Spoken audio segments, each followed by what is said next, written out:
Hello to all of you. Well, I'm super excited and I'm just getting up the PowerPoint here. I'm super excited tonight to be bringing you the first inner circle of 2019. And what a year it's going to be for everyone. And for me, really, what is fascinating around what we're wanting to do tonight is that when you start the year, you really want to start it from a perspective of getting your mind right and taking control of what you're doing. And so I've got some really exciting guests that I want to share with you tonight. But before we go there, I want to remind you about the why. One of the most important principles in life is that if you know why you're doing something, then it becomes much easier to do the how and the what, the when, and the who. So why do we do what we do? Well, the first is that coming from Africa, income inequality is a massive problem. And I grew up in a place called Durban, South Africa. This is actually Johannesburg. And we've seen and grown up right through our lives the stark realities of the wealth gap and income inequality.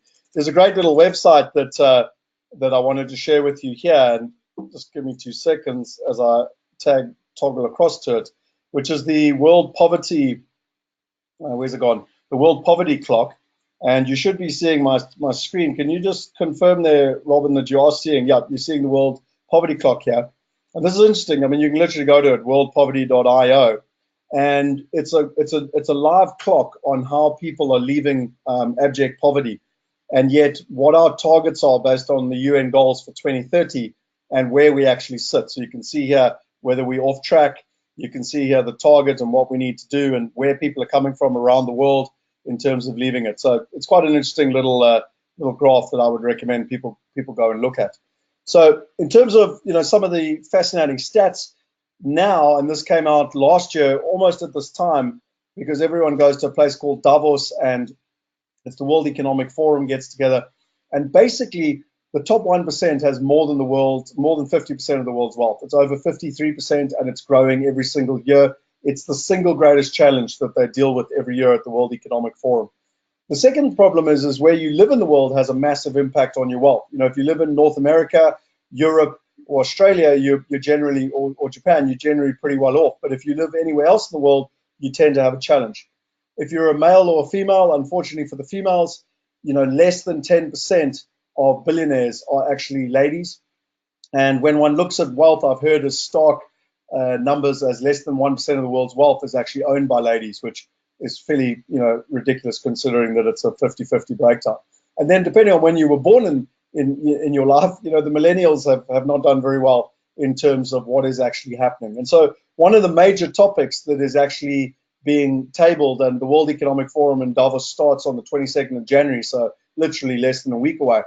And it's how do we create a fairer economy, and how do we do one that works for the 99%, not just the fortunate few. So it's really a topical conversation that everyone is having at the moment. A conversation we always look at when it comes to the property side of things is that, I looked at it and I did all the research, and a lot of wealth, 49% of the world's wealth is held in property, and yet people just don't have access to it. The 99% don't have access to it. They're stuck in country. There's huge barriers to entry, whether it's residential, commercial, international, and that's not even taking into account, the complexities of tax and structuring. And in simple terms, property investing is difficult, it's expensive, it's inefficient, and it's very hard to get access to. When one looks at the world's stats, 49% of the world's wealth is held in property.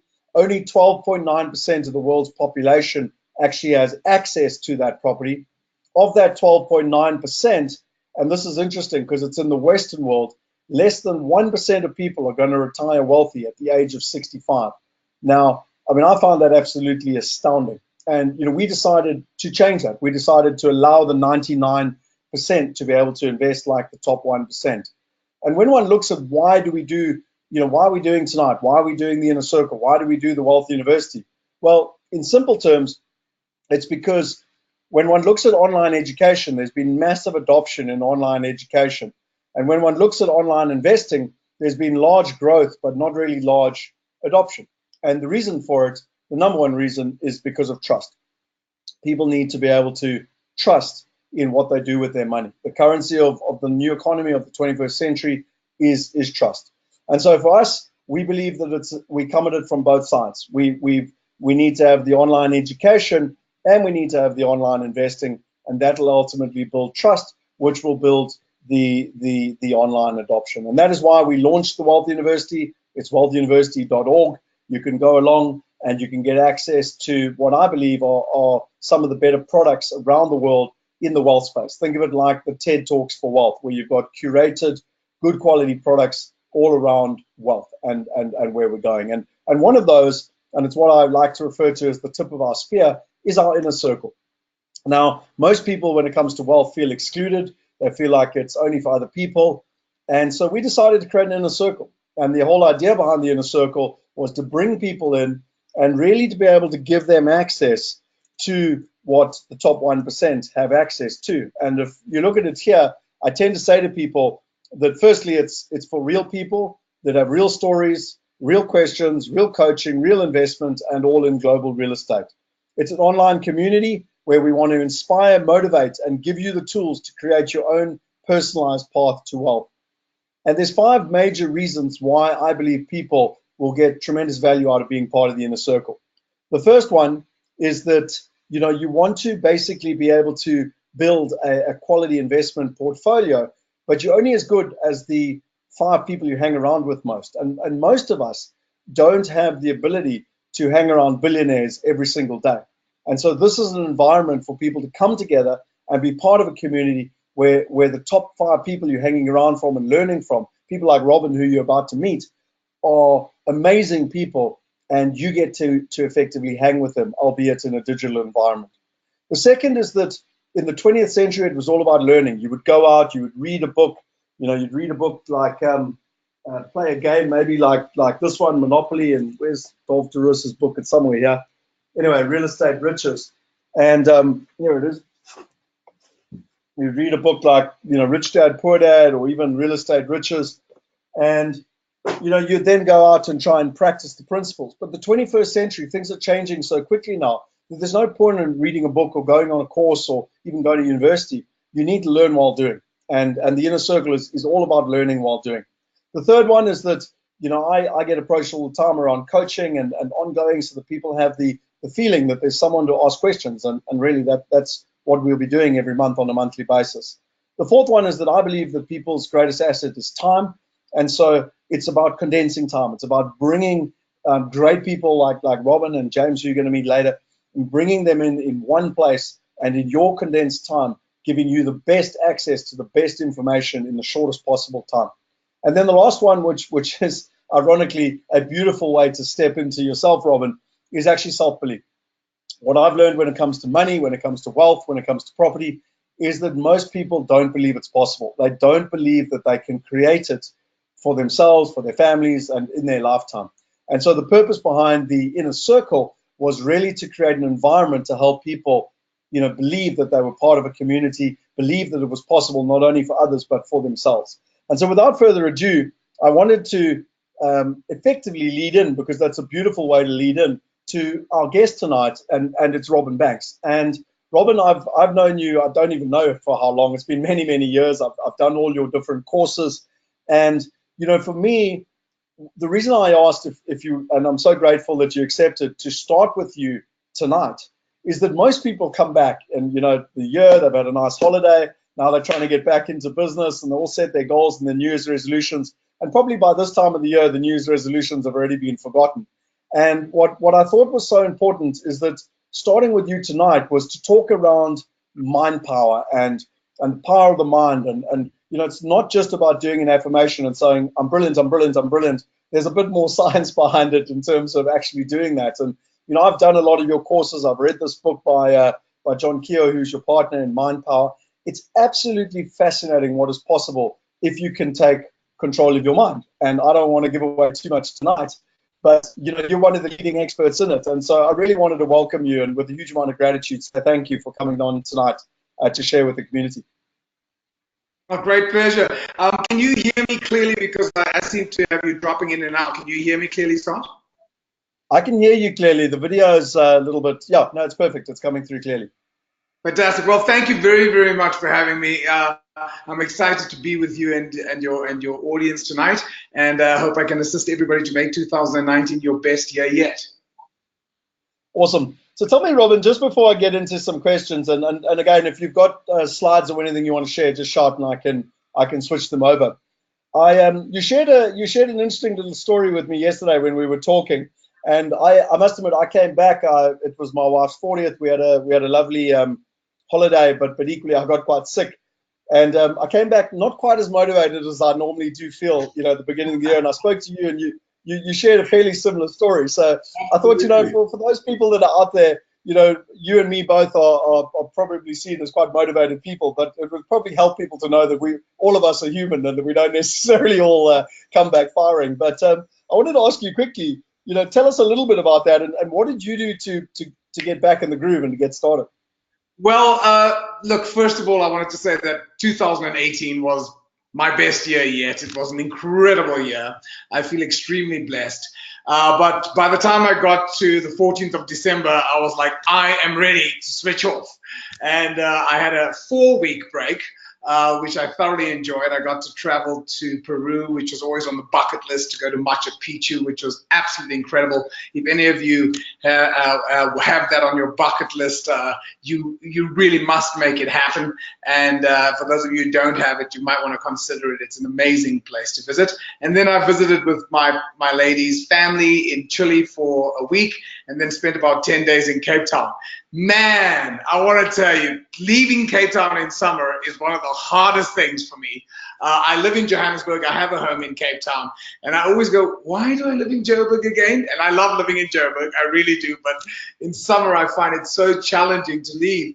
And so the story I was sharing with Scott is that I had some work on Friday and did a talk in East London, and then I had a TV interview on Monday morning and spoke with my mentor, John Keir. We had a long meeting, and on Monday afternoon, I thought, you know what, I really should go to the office and get my email and get focused for the year. And yeah, let me just go home and have a quick dip in the pool, and then I'll get to the office. Well, I got to about 3 in the afternoon, and I was like, man, I need some motivation. Who do I know that's good at motivating people? Because I need someone to motivate me.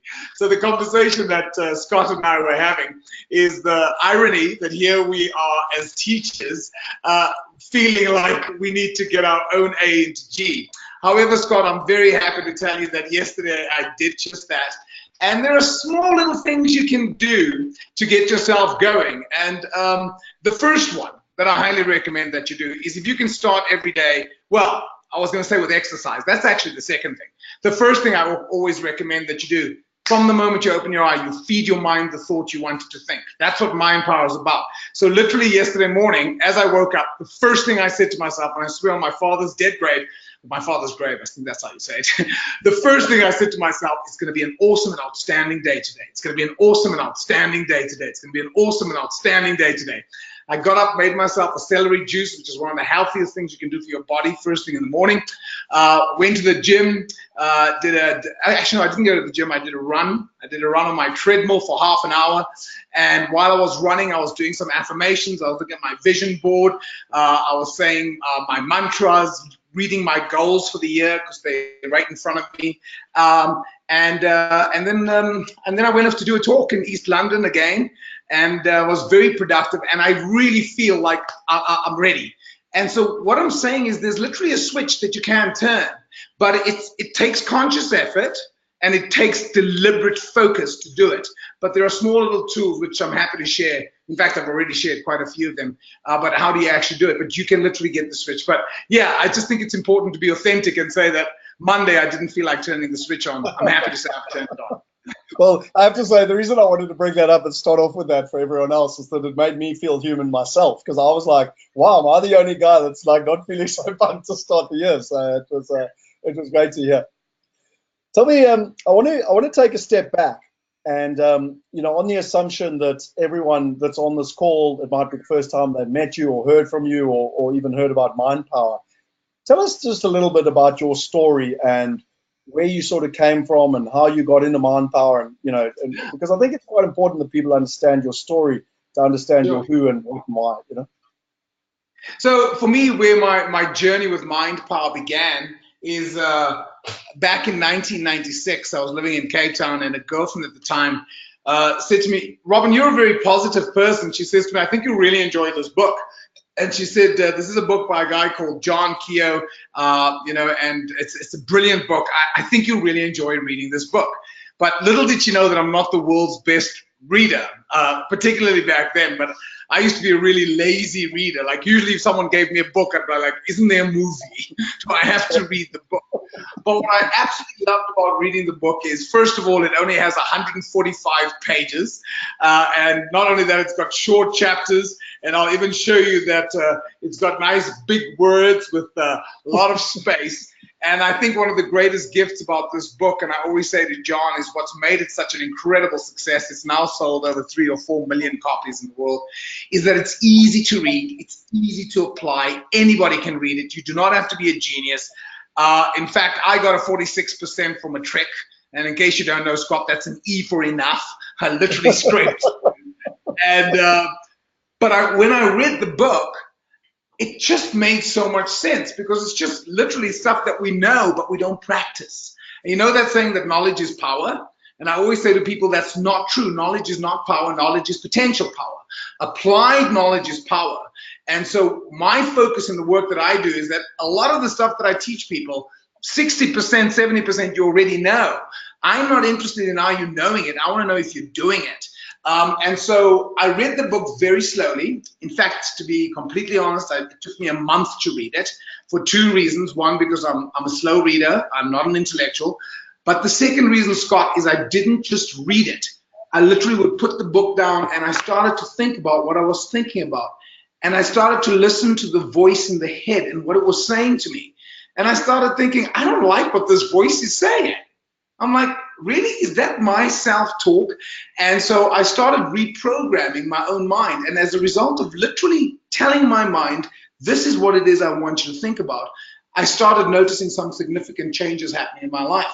And then 3 years later, John Keogh, the author of the book, came to South Africa. And he presented his Mind Power course, which is it's a 6-week journey, which you've done with me as well. And the course completely revolutionized my life. I always say to people, and some people think I'm lying, and I swear it's true, the very next month my business quadrupled its income. And there's nothing like quadrupling your income in 1 month to make you realize that you are sitting on a gold mine. The scope and magnitude of the human mind has never been measured before. In fact, they say that as human beings, we use less than 10% of our brain power. Now, I mean, in fact, Einstein used 10%. What does that say about some of us? Some of us are on 3%. We're just scraping by. My question is, can you imagine how radically different your life could be if you could use just 1% more? Just 1%. I mean, for some people, that's double. So that's massive change. But can you train your brain to use more of its power? Absolutely. There are tools and techniques that you can use to awaken the powers of the mind. So I did the course with John. It was revolutionary for me.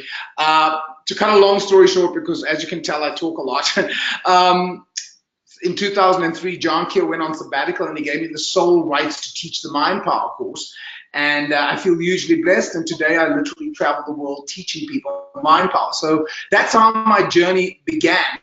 And Scott, the amazing thing is the more I teach it, the more I learn. And I'm hoping very soon to just share with you, the more I study this stuff, the more wild it becomes, the whole quantum physics. So the journey is continuing. John Keogh said to me that nobody will get more from teaching Mind Power than you will, because every time I teach it, and I've literally taught it 2003, so I'm going into my 17th year of teaching it, and every single course I teach, I learn something new, and it's just been an amazing, profound journey, which I'm very, very grateful for. It's amazing. When you see my next question, you'll think that you and me have actually practiced this. But I wanted to sort of ask you, what was the science behind Mind Power when you're just talking about quantum physics and the like? But they always talk about the art and the science, and again, you've spent 17 years, so to try to condense it down into a couple of minutes, I understand it's incredibly hard. I can. It's quite simple actually. Well, before we can ask ourselves the question, what is mind power? I always say to people, let's first ask the question, what's reality? And how is reality created? And so just stay with me, guys, for the next minute or two as I share with you the scientific principles upon which mind power is founded. And reality actually starts with what we know. And in our reality as human beings, what we know and understand is physical matter. And physics is the study of physical matter.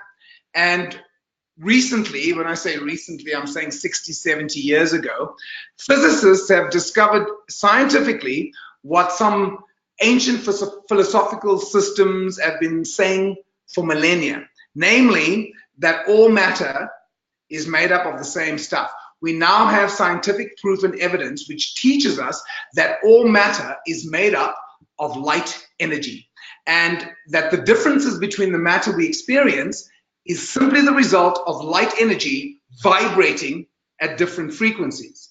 So dense matter like rock and steel and earth are very slow vibrations of energy.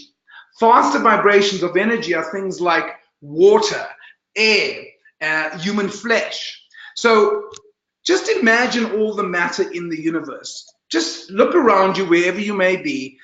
So right now I've got a big TV screen in front of me. I've got a picture of Mahatma Gandhi and Nelson Mandela, my heroes. There's chairs, there's glasses over there, there's a flip chart. Everything is made up of energy. It's all energy. For those of you who've seen the first movie, The Matrix, now this won't make sense if you haven't seen the first movie, The Matrix, but in the first movie, I find that 70–80% of people have seen it. In the first movie, The Matrix, what happens is there's a scene where Keanu Reeves, or his character's Neo, comes running into a room and the phone is ringing and Agent Smith is standing there with a gun. And as he comes running into the room, Agent Smith says, "Dodge this." And he empties a whole cartridge of bullets into his body. And Neo falls dead there on the ground and he dies. But Trinity, now this won't make sense for those of you who haven't seen the movie, but Trinity, who was with his real body in the Nebuchadnezzar, says to him, "Neo, the Oracle, she said, you're the one. You can't be dead. Get up." And she gives him the kiss of life. And of course, Neo gets up. And as he gets up, now, have you seen the movie, Scott? No, I can't get the picture of thinking you're going to step up and start walking up the side of the wall and dodge the bullets in front of us. But anyway. But do you remember when he got up? This is a very important point. Do you remember when he got up? He went into the hallway, and instead of seeing a solid wall and a solid floor and 3 people or agents in front of him, do you remember what he saw? So some of you might recall what he saw was the Matrix. And what did the Matrix look like? A series of numbers, ones and zeros. It's called a binary code. He literally saw that in front of him, the walls were made up of ones and zeros, the floor was made up of ones and zeros, the people in front of him was made up of ones and zeros, his own hand was made up of ones and zeros. He saw the Matrix, and basically what the Matrix was, is he saw that everything was made up of vibrating energy. Now, even though it's a movie, and it is a movie, but there's some truth to that movie, because if we're to see with the naked eye what the real world looks like, because at this level of reality, we perceive the end product. But at the base level, everything is made up of energy. It's all made up of ones and zeros. When I spoke to Scott, I'm still in awe that Scott and I had a phone call. He was on his way to George, driving in his car. I just landed in East London, and I was driving to a talk which is about an hour from East London, and I am speaking to him on my phone. How is it possible that my voice goes into this thing and comes out of his thing? Well, you know what I mean. How is it possible that my voice goes into my phone and comes out of his phone? Well, simply put, literally as I speak into my phone, my voice is converted into a digital code called a binary code made up of ones and zeros. My voice travels through airwaves. I mean, really? Just listen to how wild this is. My voice travels through the energy web. That's what John Keel calls it. This web of energy that surrounds everything. And because Scott's phone has a particular frequency, as I dial his number, every single time I tune into whatever his number is, I don't remember, 083-624-1017, whatever it is, every time I dial that number, I'll get Scott because his phone vibrates with a particular frequency. So what's my point? Right now I'm speaking to you guys. I'm sitting in my office in Northcliffe. Scott's sitting, I don't know, in Neisner, wherever he may be. So you guys are all over the world. I don't know where you are. I am speaking to you through the energy web. So here's my point. Everything is made up of energy. You are also made up of energy. We are energetic beings having a physical experience. And I'm going to ask you today to think of yourself as a magnet. You are literally like a magnet in the sense that whatever energy you are vibrating with determines what you are attracting. For example, have you noticed when you're having a good day, how everything goes well? I mean, when you're in love, everything is wonderful. You know, you come outside and someone's like, oh no, it's raining. You're like, oh, I love the rain. It's so romantic. Someone smashed your car, it's fine. Wow. Have you noticed when you're having a bad day, how everything seems to go wrong? Of course, it's got nothing to do with you. God has just decided to pick on you today. No, it isn't. Things don't happen by chance. Trust me, you have an energy and a vibration. The energy you are vibrating determines what you are attracting. And it just so happens, and here's the best part, this is where mind power comes in. It just so happens that the most basic form of energy that you can control and direct is the power to think whatever thought you want to. That as you think a thought, you are literally sending a frequency. Science, this is what quantum physics is teaching us. You are literally sending a frequency out of the mind, out from the brain, and whatever you are tuning into, you are attracting. So if you want to listen to a radio station like Highveld Stereo, for those of you in Johannesburg, all you have to do is tune into 94.7. You'll attract that radio into your car. If you want to watch a TV station, tune into the frequency. Success is a frequency. Abundance is a frequency.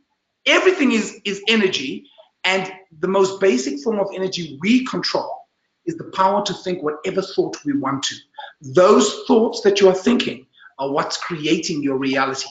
So basically, what I'm trying to help people do is help them to create the outer world of reality by working in the inner world of thoughts, working in the inner world with your feelings and your emotions, working with your beliefs, working with your attitudes. And the most amazing part is that as you change your inner vibration and frequency, the outer world will begin to change to match whatever frequency there is. So basically, the scientific principle is that everything is energy.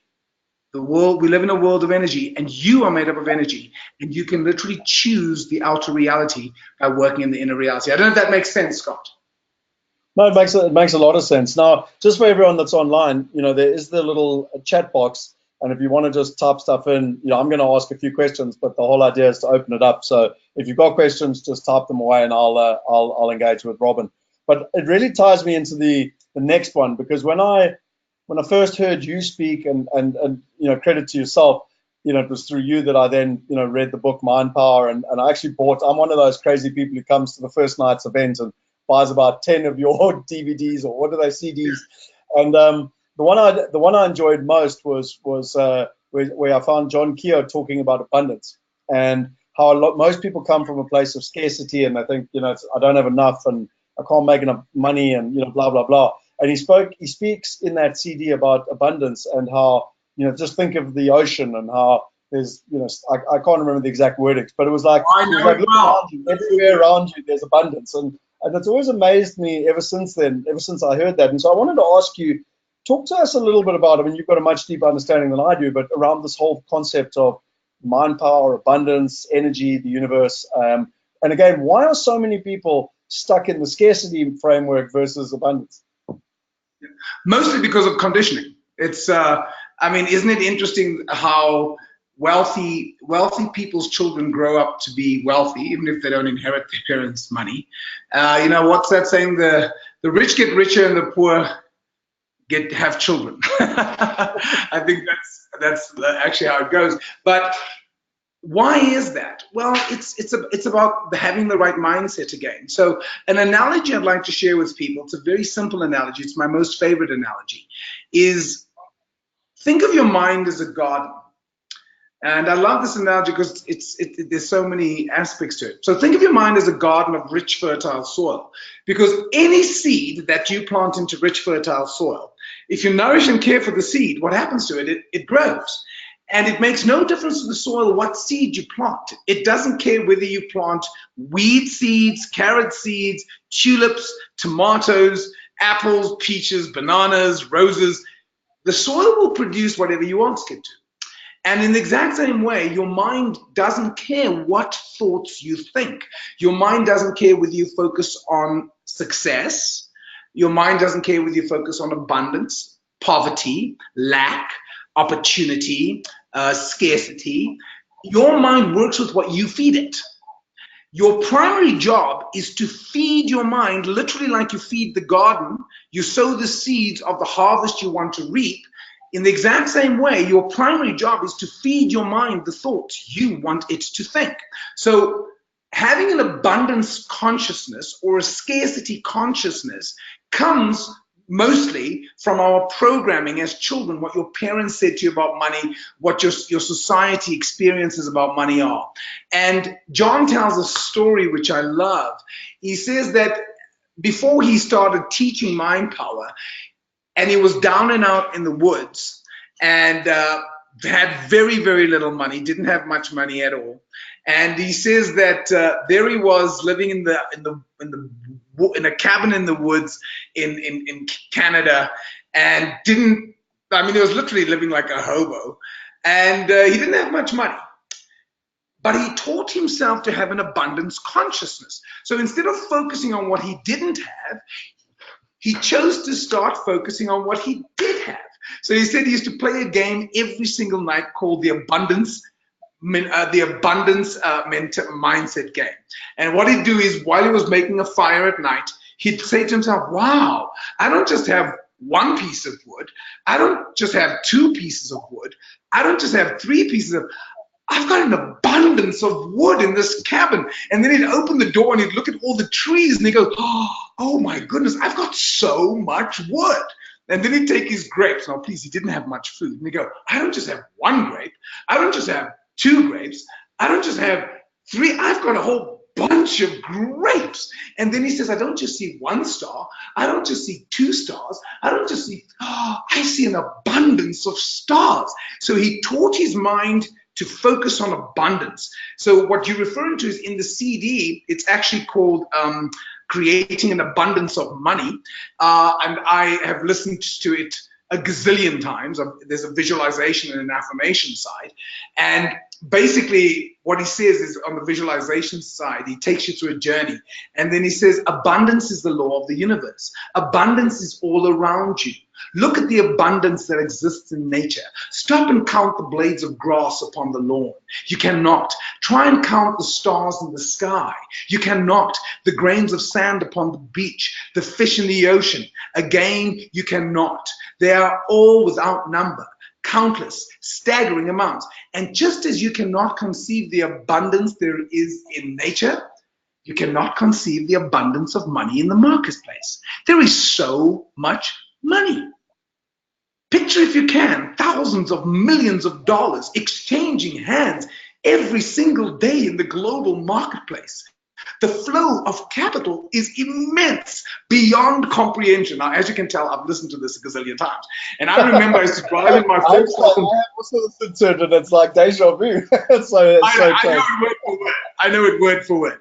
And I remember driving in my Volkswagen Beetle, and I'm driving to Cape Town to work, and I'm going, now I'm in a Beetle, please. And I'm thinking to myself, wow, look at all the money flowing into Cape Town. I'm sitting in morning traffic and I'm going, there's millions and millions and millions of rand just driving into Cape Town. And sometimes you see one car, 500,000. Geez, there's abundance all around you. Now, some of you might say, but Robin, there's an abundance of poverty as well. Go into the townships, look at the poverty there. Yes, you are right. The point is, what you focus on is what you attract.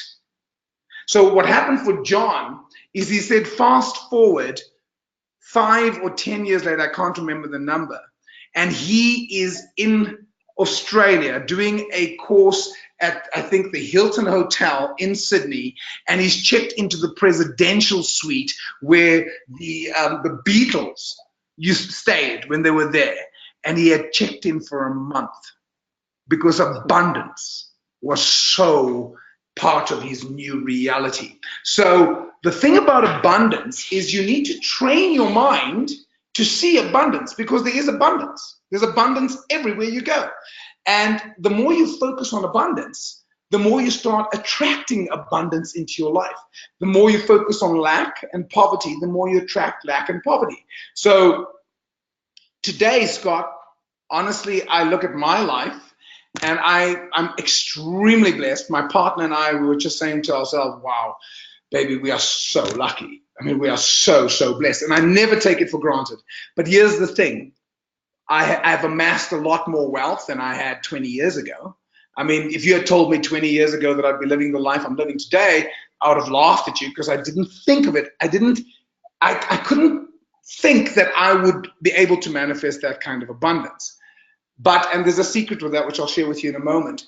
But the point I'm trying to make is, even though today I'm sitting and I'm looking at the abundance I have, and I'm very grateful for it, and I give thanks for it all the time, I also did that when I was living in a small little one-bedroom flat, earning 5,000 Rand a month, driving a Volkswagen Beetle. I did the exact same practice, and wow, I'm so lucky. I'm so lucky. I'm so blessed. So no matter where you are, you start where you are. You focus on the abundance that you do have. Don't focus on what you don't have. Focus on what you do have. Feed your mind the thought of abundance by focusing on what you are grateful for. It's all stuff we know. My invitation is to do it.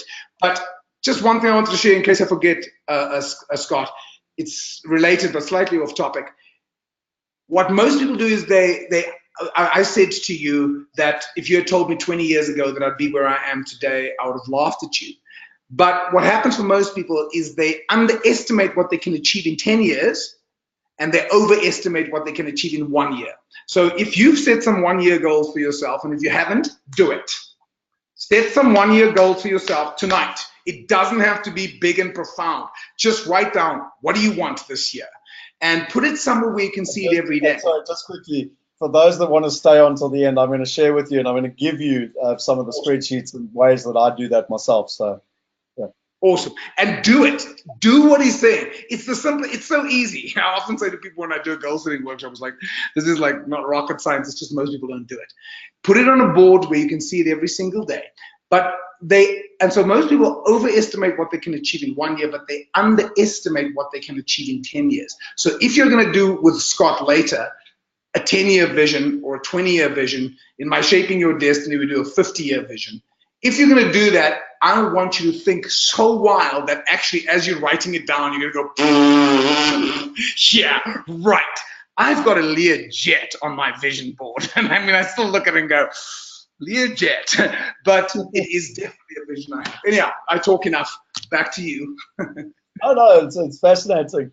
I think it leads pretty well into the next question that I had, which was that, you know, there's abundance and then there's money and wealth, etc. And one of the things that I loved about what either you or John Keogh said was that sometimes when people are in lack or feel like they're in lack, you know, I think he said, you know, literally go into an expensive hotel and just like feel the vibrations and see what wealthy people are doing. And you know, I've just had a fantastic holiday to Zanzibar, and you know, I purposely try and put myself in a situation where I'm the dumbest, poorest person in the room.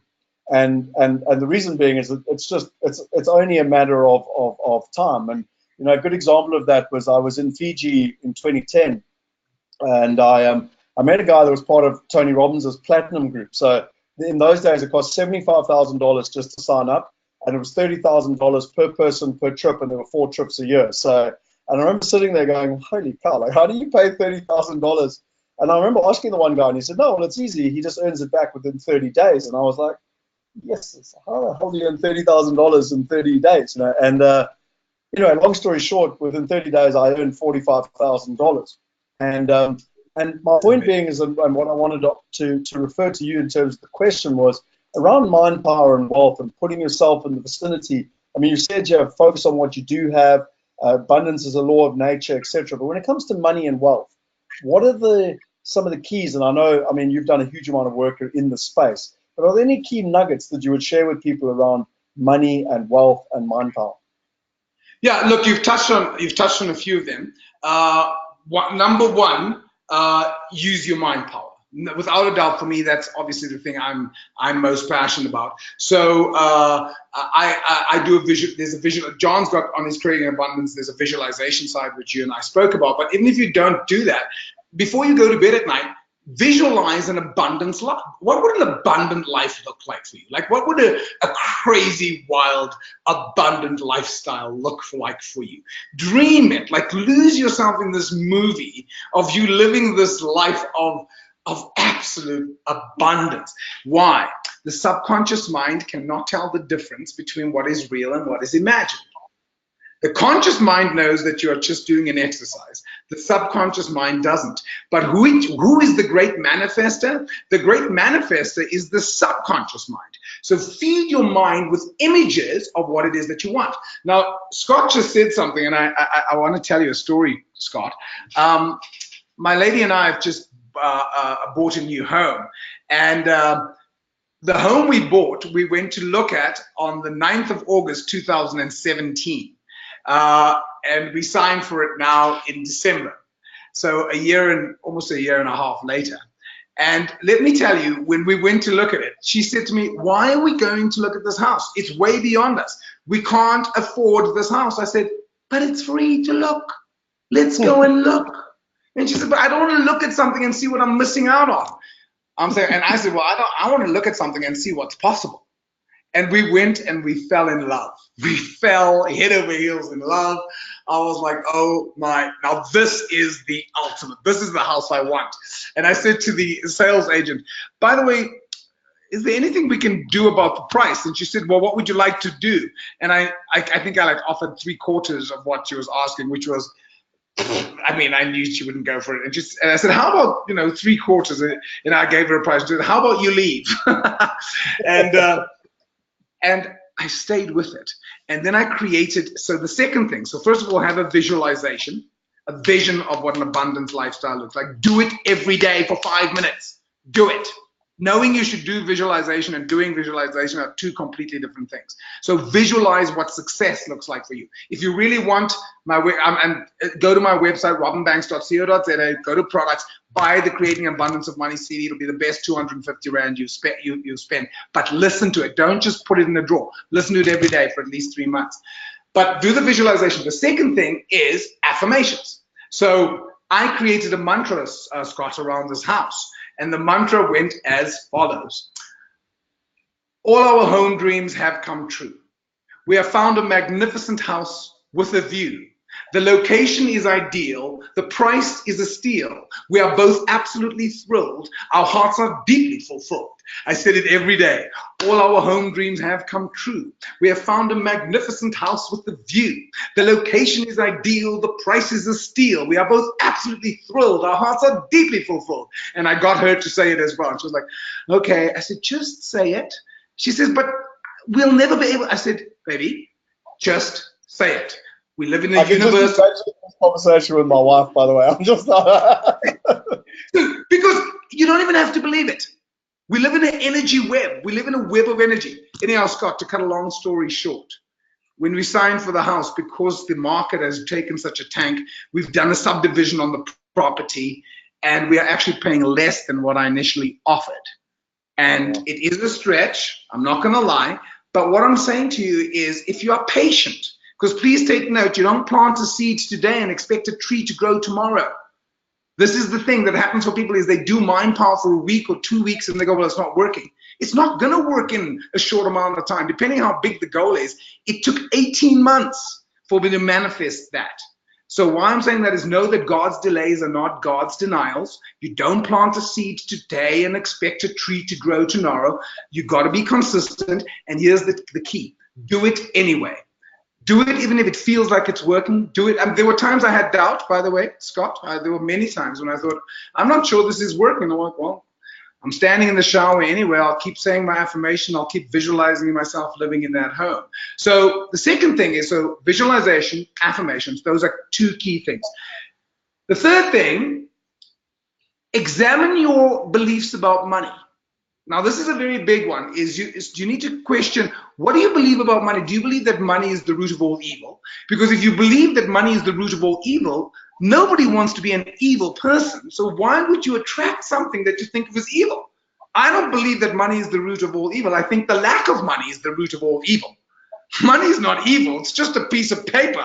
I mean, how can money be evil? It's people's consciousness that can be evil. It's not money.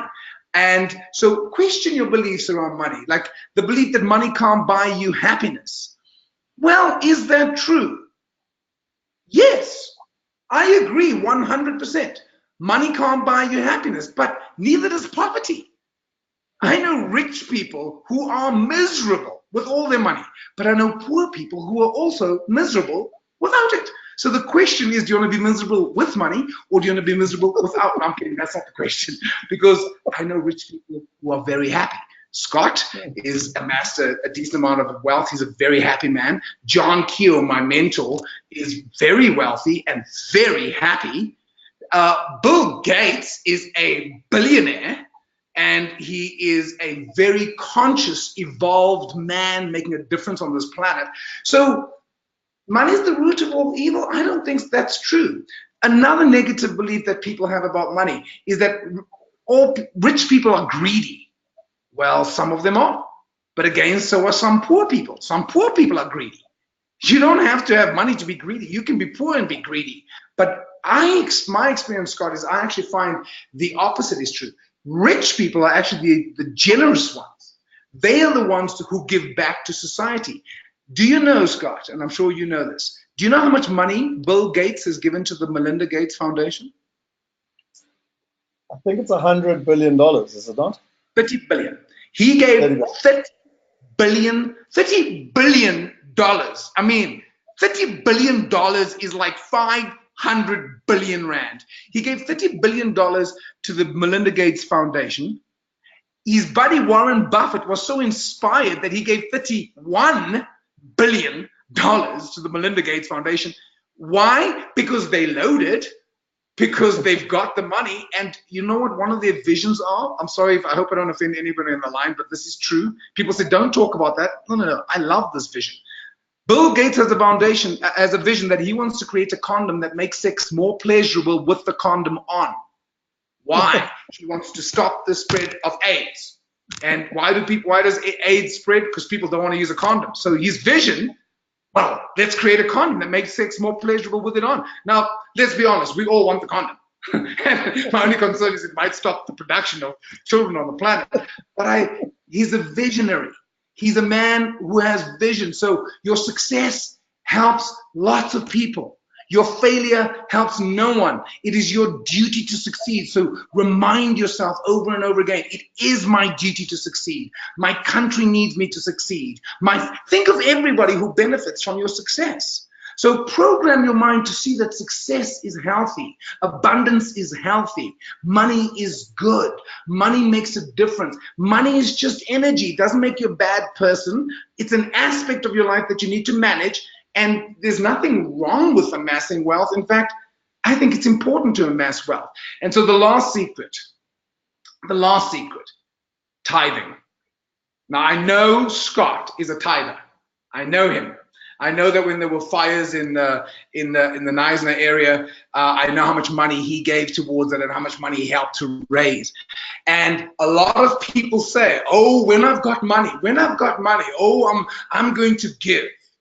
Well, you start where you are right now. If you are someone listening and all you've got left is 1,000 Rand in your bank account, do you know what's the very best thing you can do? Take 100 Rand and give it away. Give it to somebody who's more deserving of you, because what it does is it tells your psyche that I have got something to give. I have abundance, and it makes you feel like you can give. My friend Shakespeare Treaty, who's a beautiful man, used to listen to John CD, Creating an Abundance of Money, every morning, and he became a tither, and he used to earn 1,000 Rand a month. He was living in Philippi, and I'm in awe of what he used to do. Every single month, he used to take 100 Rand and find different ways to give it away. One day, he just, while he was driving in the taxi on the way to work, he paid for everybody's taxi fare. And as people were getting out, they wanted to pay. The taxi driver was like, no, this guy's paid. Oh, we need more people like you. Oh, why not you? No, not me. Other people, not me. Yes, you. He says what he used to do is he'd get to the till and just pay for somebody's groceries. And so there's small little ways you can do it, but become a tither, become a giver. Take 10%. It's usually good to do a percent. Take 10% of what you make. Make it a rule right now that this year you're going to give away 10% of what you make. Make it a rule. Now, I'm very happy to tell you that last year I gave away 250,000 Rand, and I'm very proud of that. It was a dream that I would have given away 250,000 Rand. But in order to give away 250,000, I had to make 3 million. So the benefit is, but then it must be a rule. You've got to stick to it. You give away 10%. And some months it was easy. And other months I was like, yo, hey, I'm giving money away and how's business looking? Do it anyway. Become a tither. So I know I shared quite a bit, but those are just some thoughts. Awesome. I've got two questions, and I'm conscious of time here. So the one you've already sort of referred to, and you always talk. Every time I've heard you talk about your experiences around property, and obviously a lot of the people, and with my background and whatever, a lot of people that are on this call are sort of more property centric than maybe others. But for those that aren't or are sort of fairly young and whatever, why have you enjoyed property? What has it meant to you? And again, it's just a vehicle. So is the stock market. So is every other investment vehicle. And I want to be very clear, no investment vehicle is necessarily better than another vehicle. But just certain people, prefer certain vehicles. I prefer property. I don't want to put words in your mouth, but I know you've spoken a lot about property in the past. Why do you like property? What is it about property for you? I've always liked property because it's tangible. I started investing after reading Rich Dad, Poor Dad by Robert Kiyosaki. And I remember at the time, it was actually a wonderful experience because one of my number one goals on my vision board was to drive a BMW 330i. And I won't go into, I'm aware of our time constraints, but I visualized it. I bought the BMW. I think I spent 240,000 Rand for the BMW. And I remember I was reading Rich Dad, Poor Dad as I was preparing to buy this car. And as I was reading the book, Scott, I realized, buying this car is really not a smart thing to do. So you know what I did? I put the book down. I stopped reading it. I thought this is having the wrong influence on me. I bought the BMW, and then 5 months later, or 3 months later, I picked up the book. And I realized, oh, that really was a bad idea. Too late. I've got it now.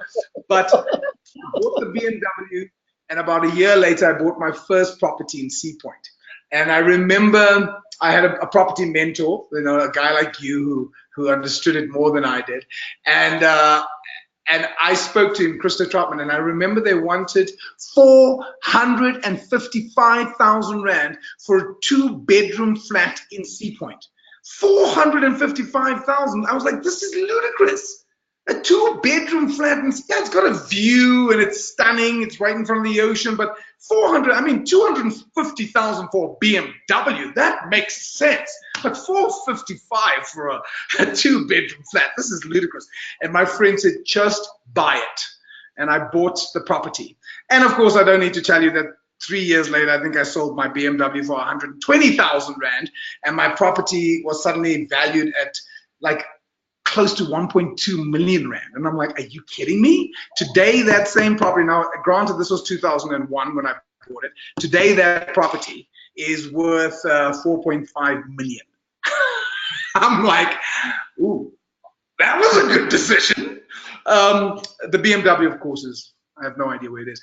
A year later, I bought another property, 499,000, also in Sea Point. No sea view. And I'm like, this one doesn't even have a sea view. It's 50,000 Rand more than the other one. I said to Crystal, this is crazy. He says, just buy it. And I'm like, okay, I'll buy it.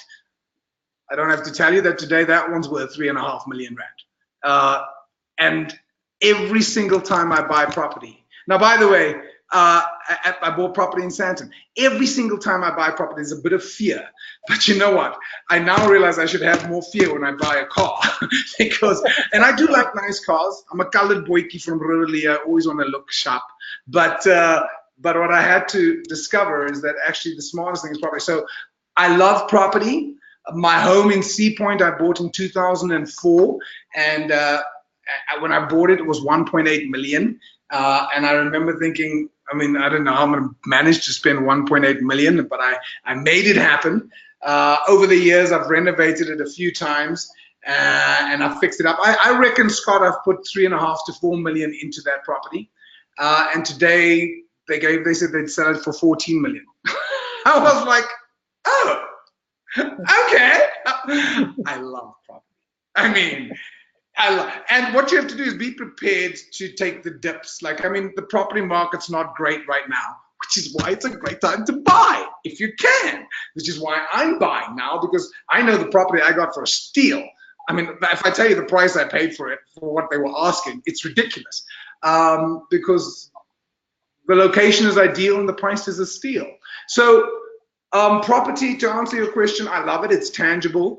Touch wood, so far I've never lost on a property. I've broken even, and I think that was because of area, and it was for my own home, and I fell in love with it. It was an emotional purchase, but I've never lost. And I think it's important to do your research. But in fact, I want to buy more property. So my vehicle is property. I don't understand the stock market. I've done a lot with Tony Robbins, as you have, and I've been to many of his wealth mastery events, and they teach you how to invest online. And to be very honest with you, it was just too complicated and time consuming for me. What I like about a property, I buy it. Yes, you have to manage it. You can get someone else to manage it for you, or you can manage it. I manage some of them. Some of them are the management, a real estate a firm that manages it for me. But it's like, even right now, I got a bill today, which I think is ridiculous for one of my properties. And honestly, I thought to myself, okay, even if I end up having to pay that, has the property been worth it? Yeah, it's not even a question. So yeah, there is hardship. There is stuff with properties, because mine I own. I go and I look at them. I make sure. But it's something I'm very happy. No investment thus far would have paid me what my properties have paid me. What's helped me become a multimillionaire is my property. And I say that with humility, not to brag. But my property, mind power has helped me to create the right consciousness for properties where I've actually been able to produce the results. And it's interesting, you spoke about fear. And I know I bought my first house when I was 22, and every time I invest in a new country or commercial, you've got the same fear, which is why we created the Inner Circle, by the way, so that people can feel part of a like-minded community and get over those barriers to entry when it comes to fear. And maybe just, Robin, it might be time to get into commercial and international property for you. But anyway, that's a conversation. 100%. But you know, I've been saying this to you. But the thing about fear as well, that just because I'm aware of our time, and I know James is coming on soon, there's a whole lot of acronyms for fear. One of them I like is false evidence appearing real. But the one that really hit me the most, and it's something I heard from Tony Robbins, is he said that whenever you feel fear, what fear does is fear tells you to get prepared. And I loved that. Fear tells you get prepared. Having the absence of fear, that's never going to happen in your life. But whenever you have fear, know that it's the way that it's telling you to get ready, gird your loins, get focused, be smart about what you're doing. So, I mean, when we do the fire walk at my Shaping Your Destiny event, it's very scary when you have to walk on fire. And I always say to people, I want you to feel fear. If you don't feel fear, it makes me a little bit nervous because it's hot. But use the fear, channel the fear into your decision-making process. And yeah, I just wanted to throw that in. Tell me, you said 2018 was your best year yet. You've given away quite a few tools already. But at a high level, is it only mind power? Is it the 4 things you mentioned here that I wrote down? Visualization, affirmation, belief, etc. Or what is it in a short, sort of elevator pitch that you did and that others could copy to create the best year yet for themselves? Get clarity. Get clarity. I was in Australia in 2015, and I was in a restaurant, and they'd messed up my order, I think 2 or 3 times. And eventually the maitre d' came up to me, and he's what they call a bogan. Now, bogan in Australia is like a really rough character. You know, this guy had a thick beard and big tattoos, he had big muscles, and he was a very intense guy. And he says to me, "What are you after, mate?" So I said, "Excuse me." He says, "What are you after?" Now, I didn't understand the lingo. I'm like, what am I after? So he says to me, "Listen, mate, I'm busy. What are you after, the chicken or the salad?" I'm like, "Oh, what do I want?" I said, "I'd like the chicken salad, please." He says, "You want the chicken salad?" I said, "Yes, please." He says, "I'll get that sorted for you." So he turns around, he walks away, comes back about 10 minutes later with this most beautiful, delicious chicken salad. And he puts it down in front of me. He says, "Is that what you're after?" I said, "That's exactly what I'm after." He says, "Well, there you go." And he turns around to walk away. I said, "Thank you very much." He says, "You're welcome. Enjoy it." And as he was walking away, I said to the lady I was having dinner with, I said, "Do you know what I like about that guy?" She says, "What?" I said, "Clear communication." There was no mistaking what he was asking me. "What are you after, the chicken or the salad?" And I was specific. I said, "I want the chicken salad." And what did he say? "I'll get that sorted for you." So here's my point. I really believe, Scott, that every single morning when we wake up, God, Allah, Buddha, Krishna, Ra, the universe, whatever you want to call the great mystery, every morning when you wake up, you're asked a very profound question. What are you after? What do you want? What does success look like for you? So what did I do? I created a vision board. In fact, I'll show it to you.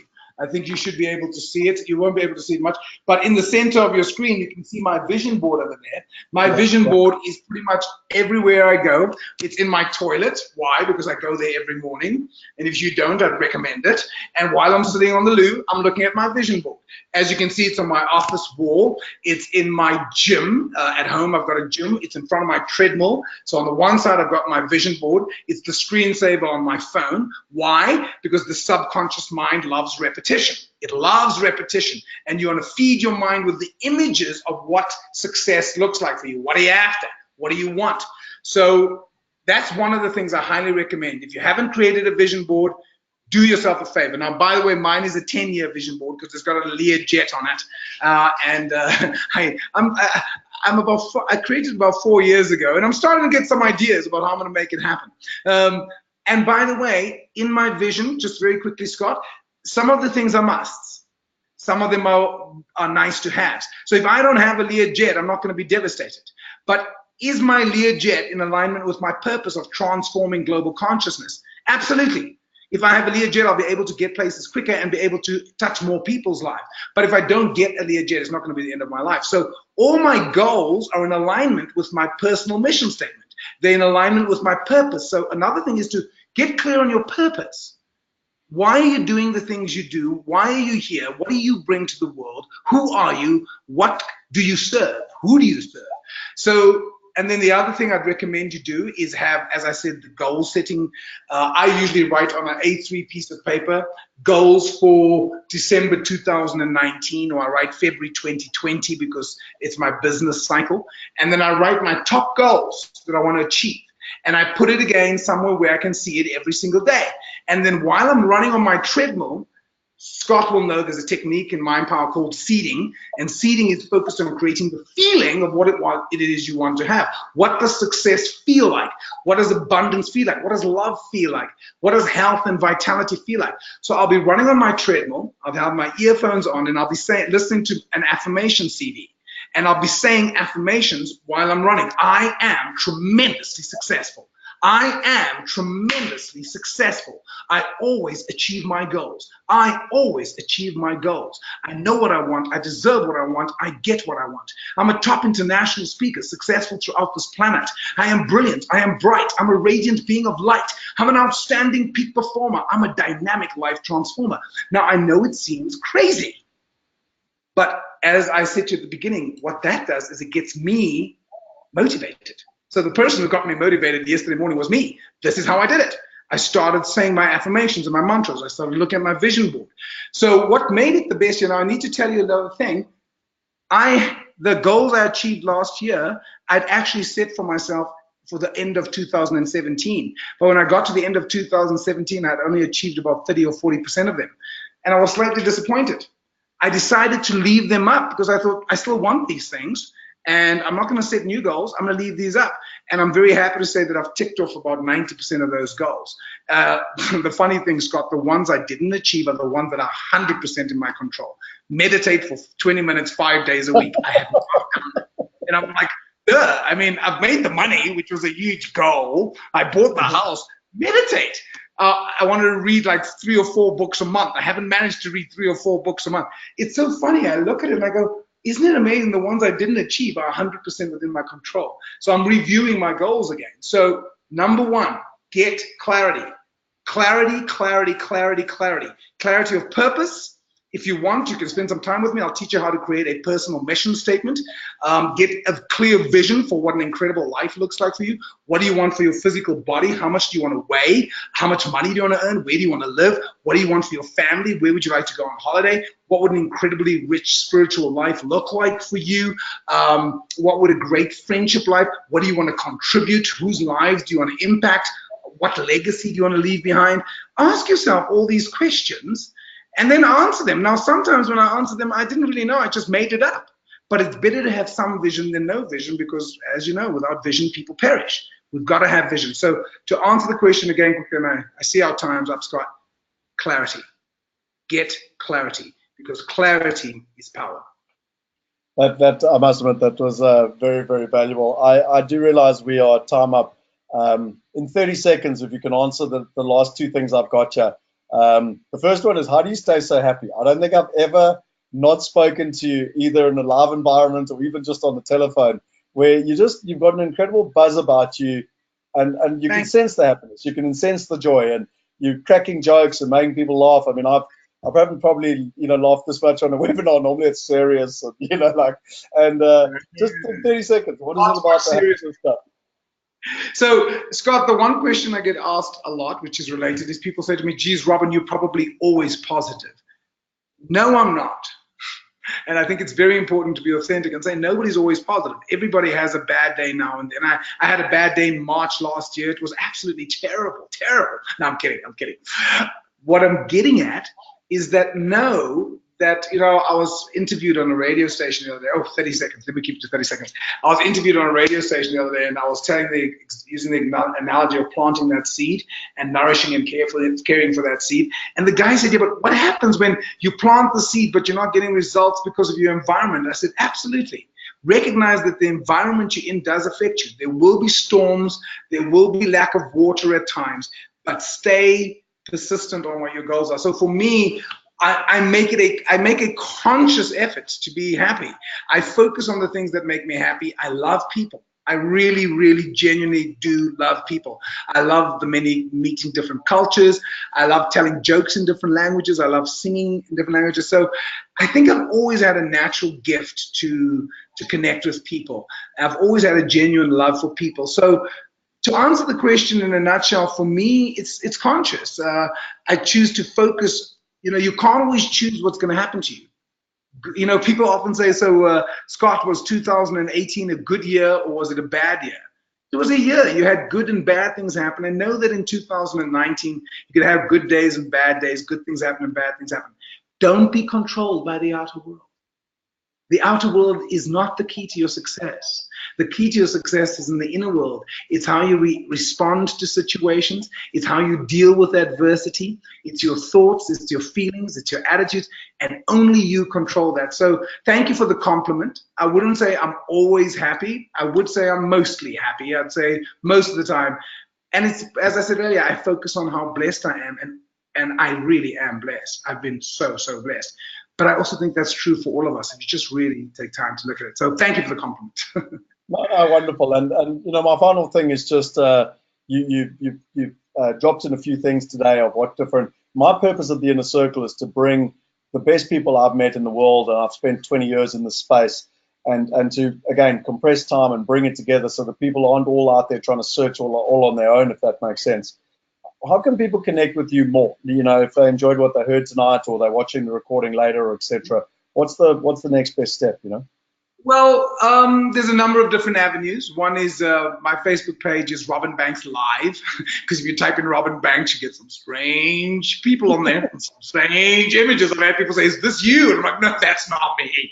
I was like, "This is bordering on pornography." I'm like, "That's definitely not me." So please go to Robin Banks Live on my Facebook page. So that's one thing you could do.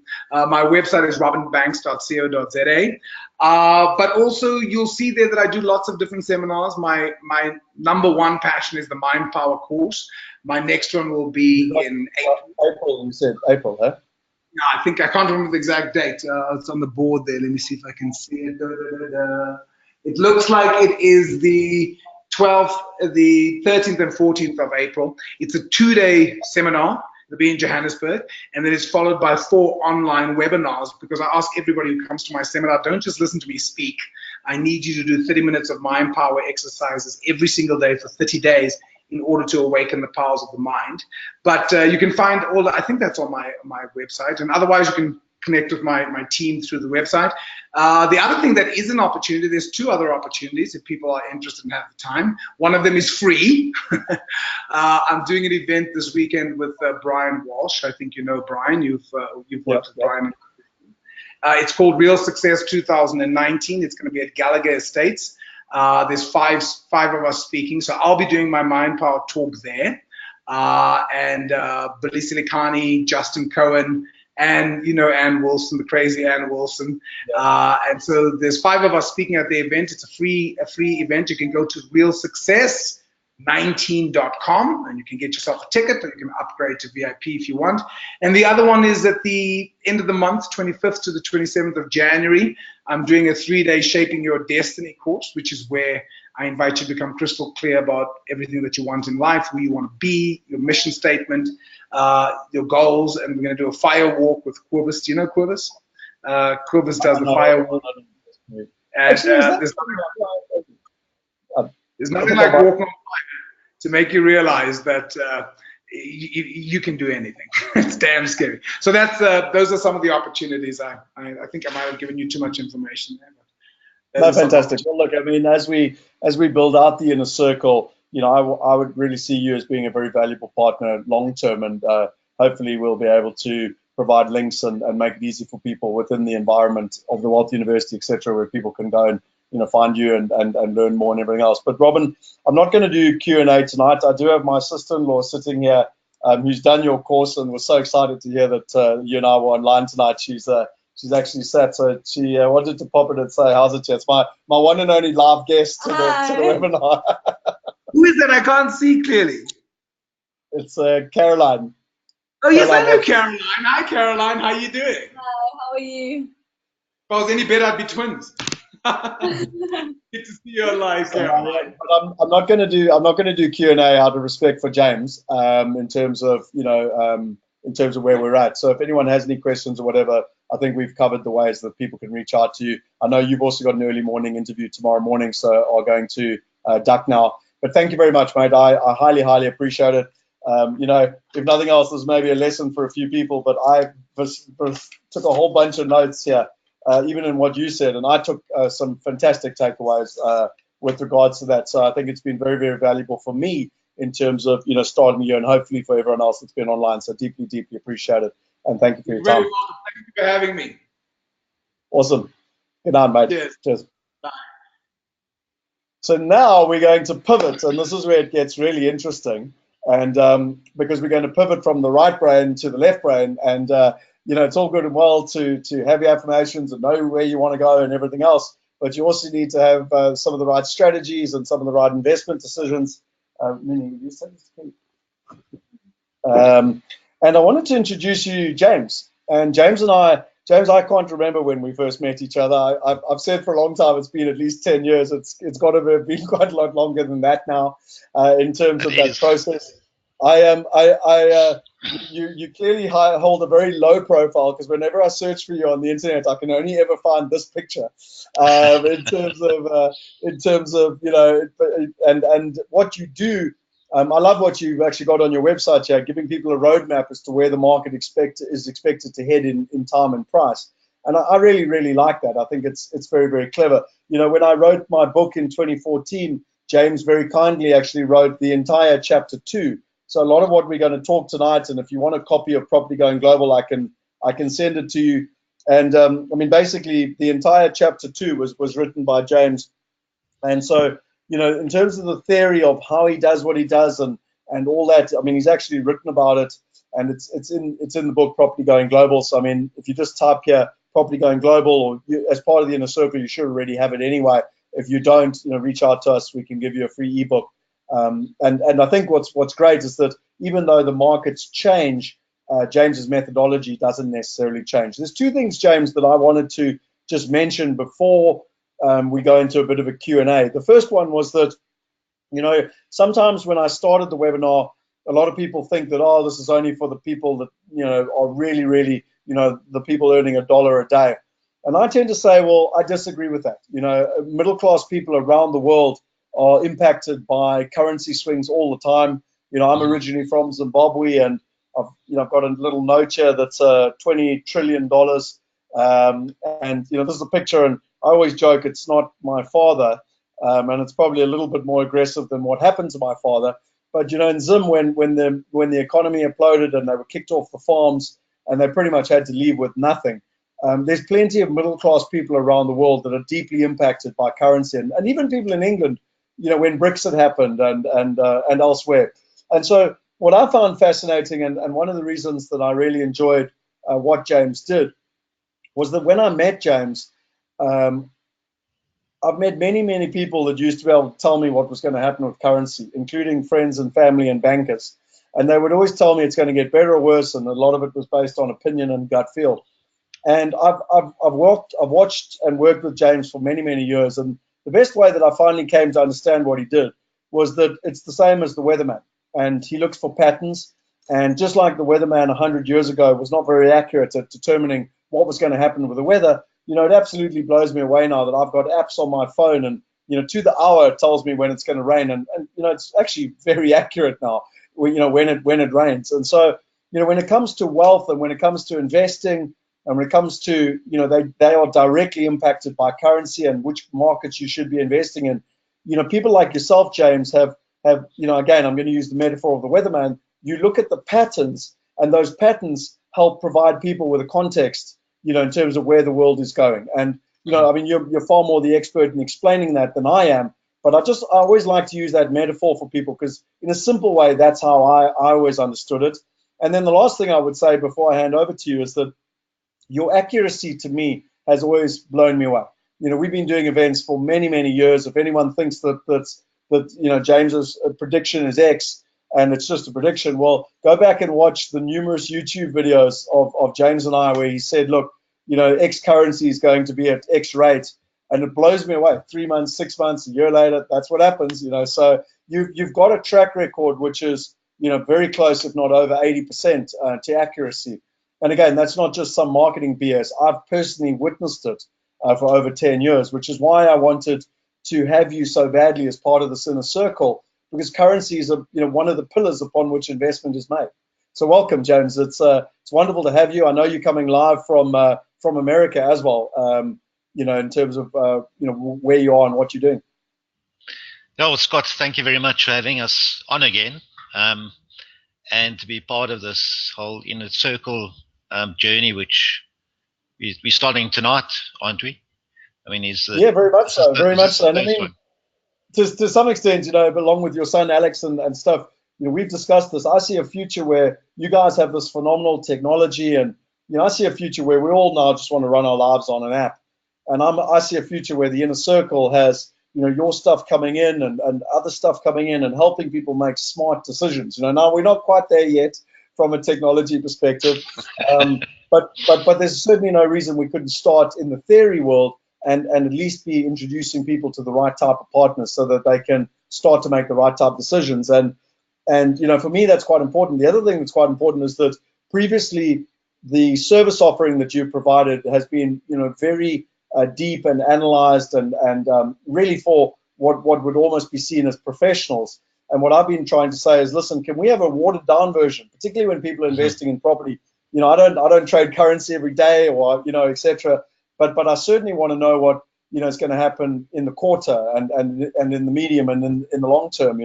And so one of the things that we've been working with you on is a more watered down version, but with still people being able to get access to, if they want the detail, they can go and pay for it at a much deeper level, but Yes. certainly not being completely devoid of having access at all. Mm-hmm.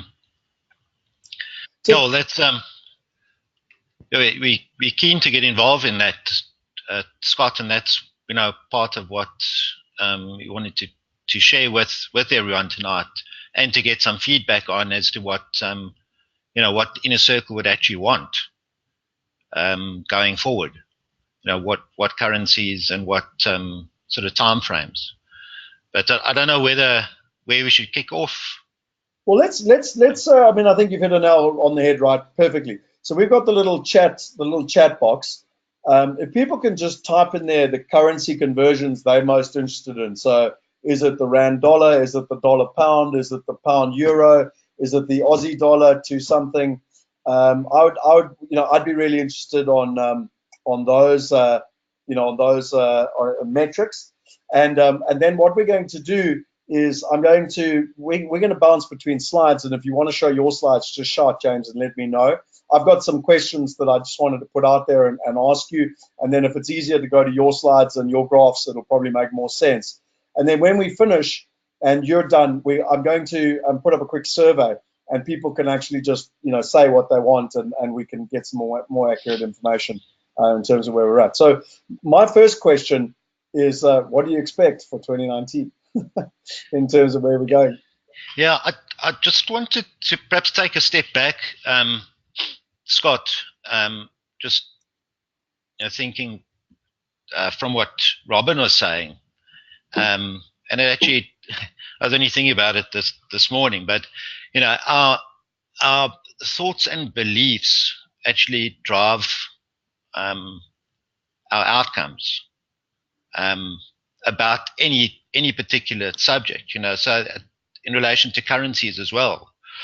And what that does is affect our emotions, which affect our decisions, which affects our results. And I'm just wondering whether it's worthwhile just taking a bit of a recap, just briefly on what, just understanding currency markets first of all. I know we have covered this quite often, but perhaps just to take a quick recap on that, and then we have prepared quite a few forecasts on currency markets globally for 2019 and beyond, which Perfect. I'll be happy to share. Should I swap, and I'll swap over the presentation to yourself? Yeah, I think so. Okay, let me just look here quickly. There you are.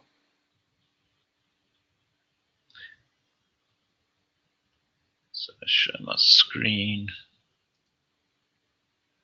Which screen is it showing? Okay, I'm seeing your desktop at the moment with the value in your. Now we're seeing your what actually moves markets. Do you want to just put it into slide mode? Where is it in? Are you seeing in slide mode now? No, I'm seeing your working mode. If you can go to presentation. Because it's coming into one of my other show screen.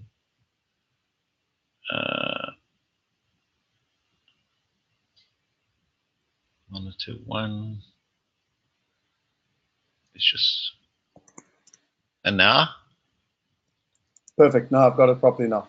So I'm seeing what will I share with you today? Yeah, so just to go. Yeah, briefly, I mean, you've covered this, what we do. We educate clients about why, how, and where markets move. And we help clients optimize the exchange transactions since 2005. Initially on the rand versus dollar, euro, and pound, but gone into majors and other financial markets since then.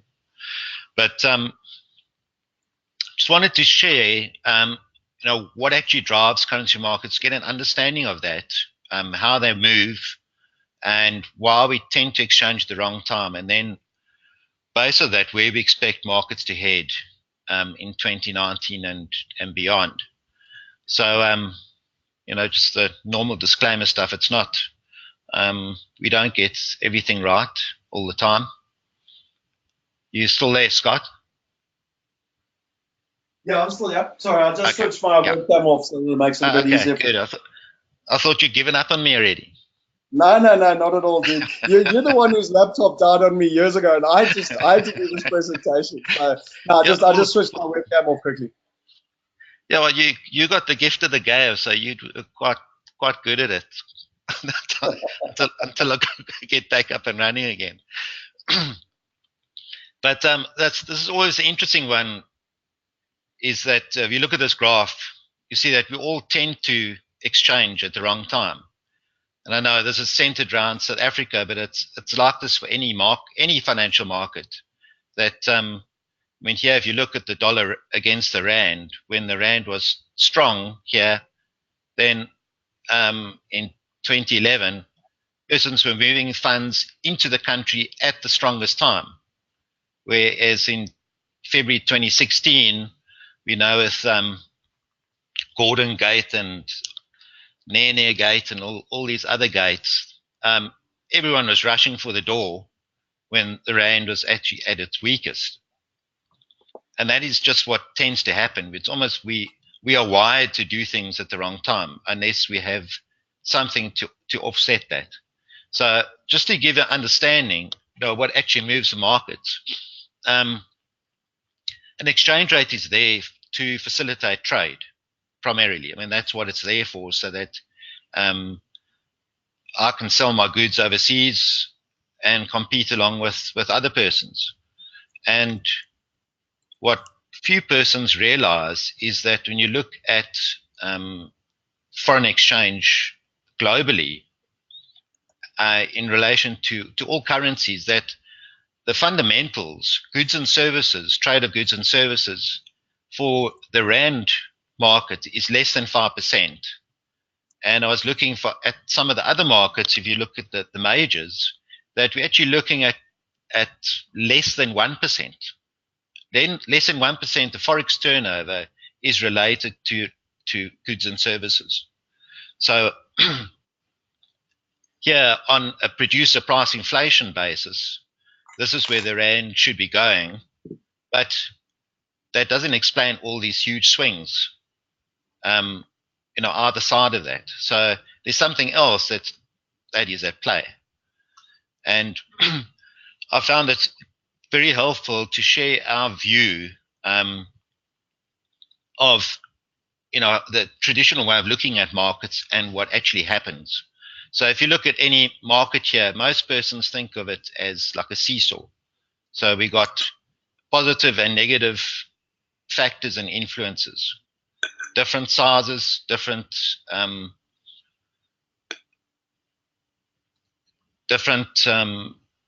types of influence. So economic, financial, political, and social.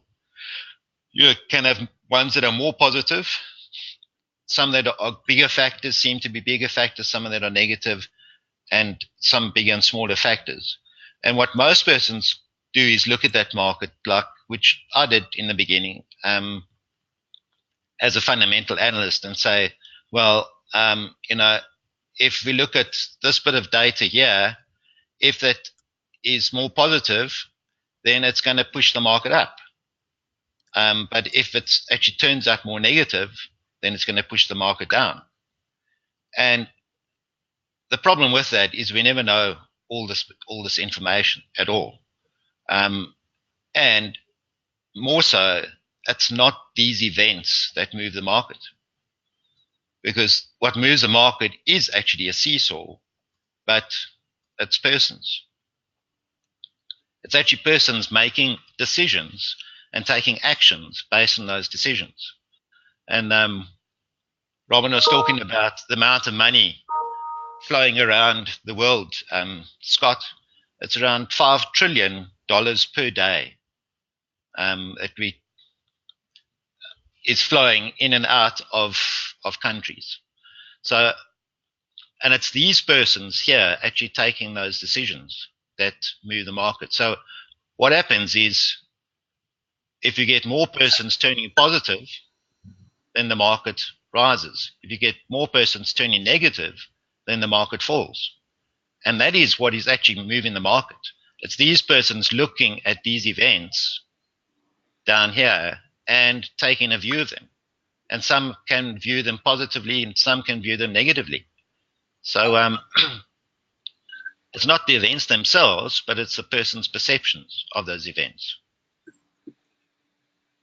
But then what happens is at any point in time, all this information here, filtered through millions of persons trading, brings us to one point, one price point at any point in time for any of these currencies.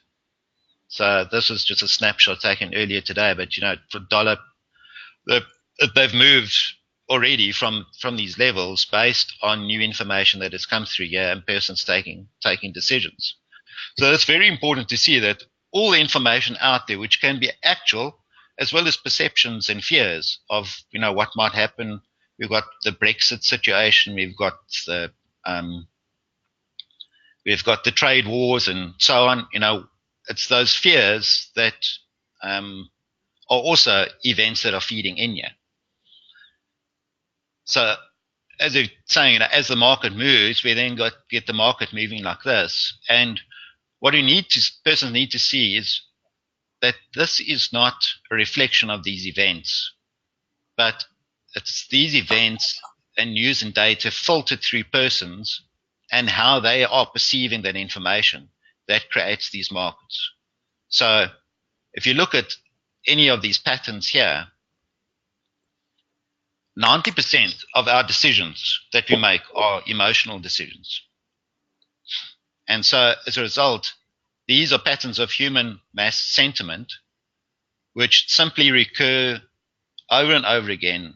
And as you were saying, and because of they recur, they are predictable, like weather patterns.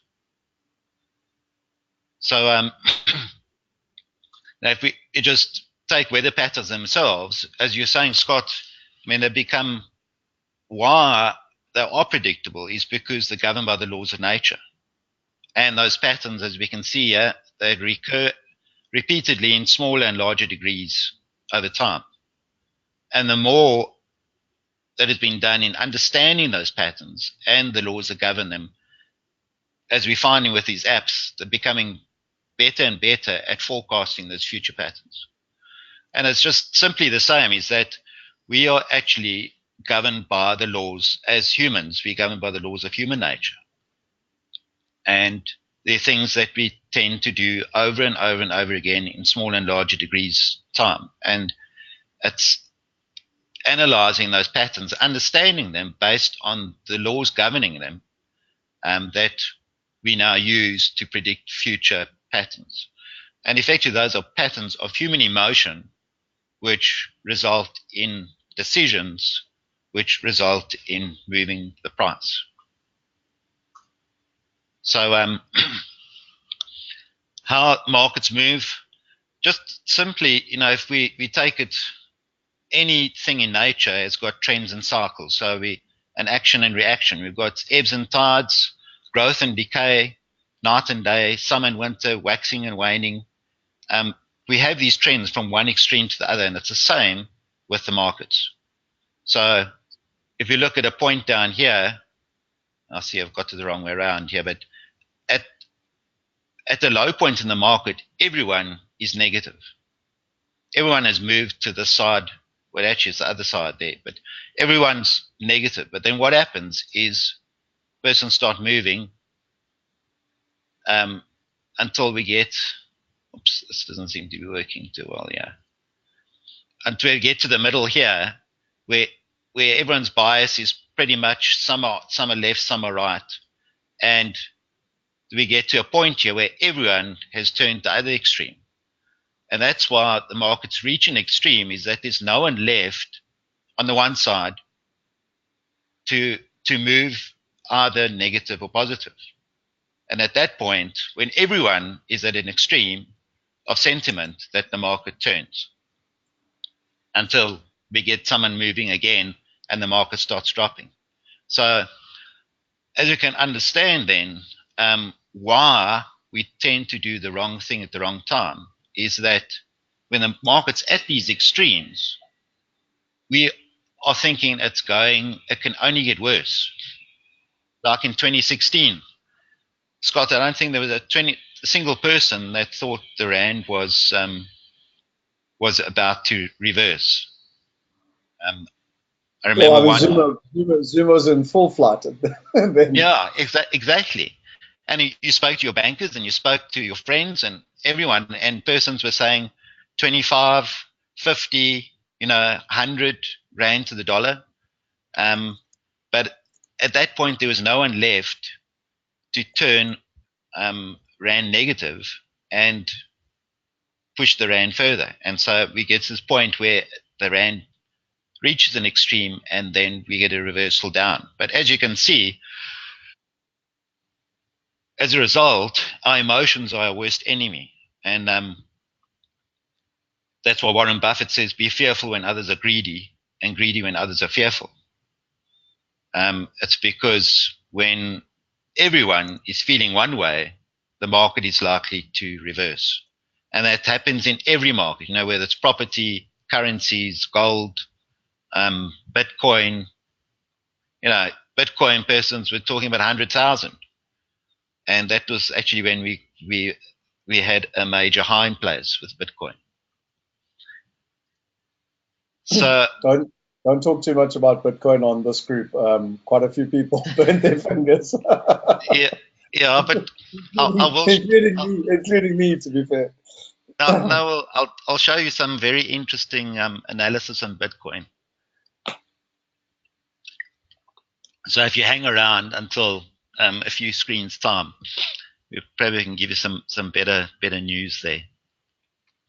But just to take it from a personal point of view, that we tend to in our emotions, we swing from hope and greed and complacency to the other side. We start to fear and panic and then extreme despair, which I think a lot of persons have reached when you talk about Bitcoin. And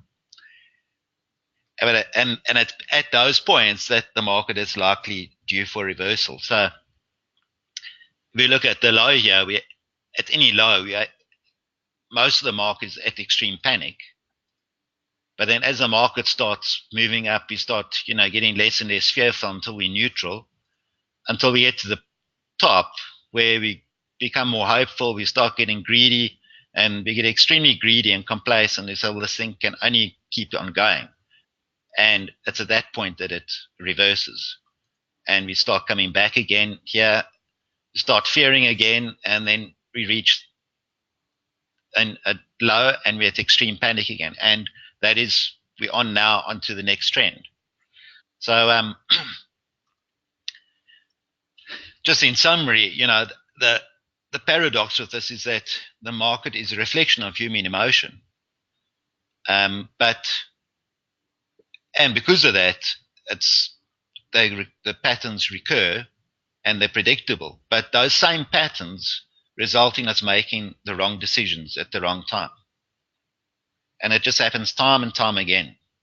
And of course, the more support you look for, the more people you speak to and they feel the same way as you, the more likely we'll be making the wrong decision.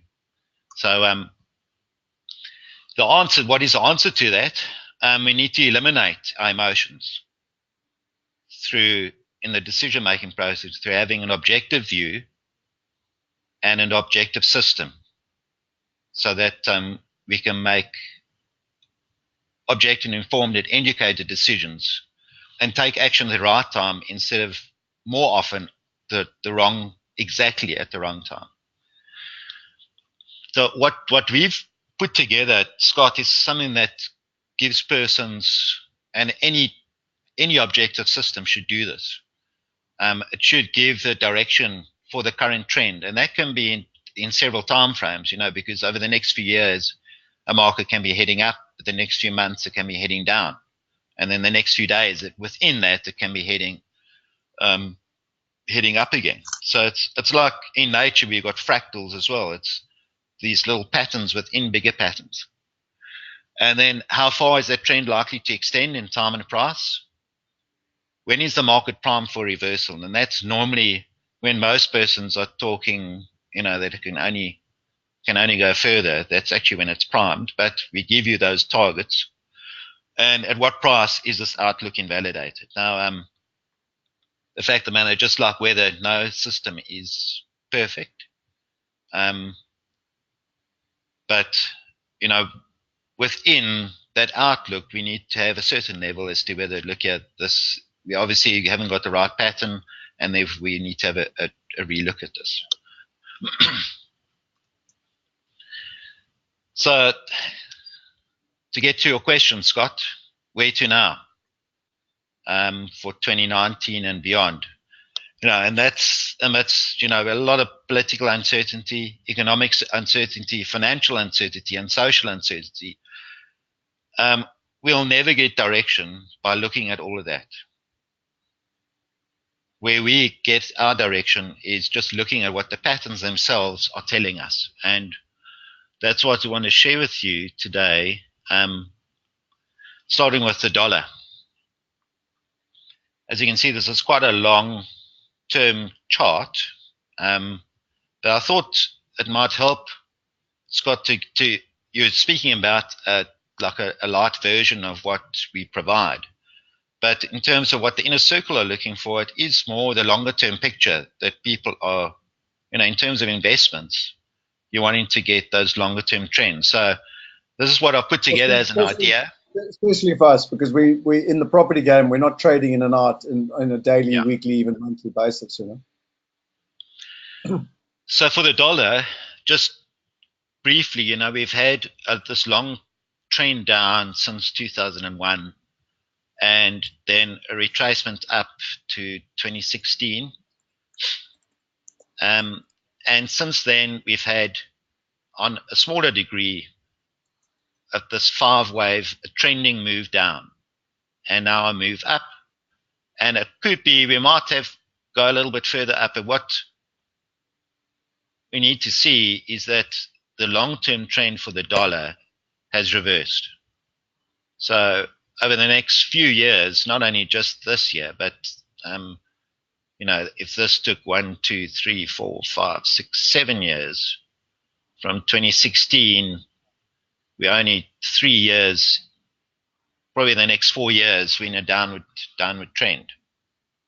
And is this the dollar to the rand that we're looking at here? No, this is the dollar index. Oh, okay, so this is a dollar against.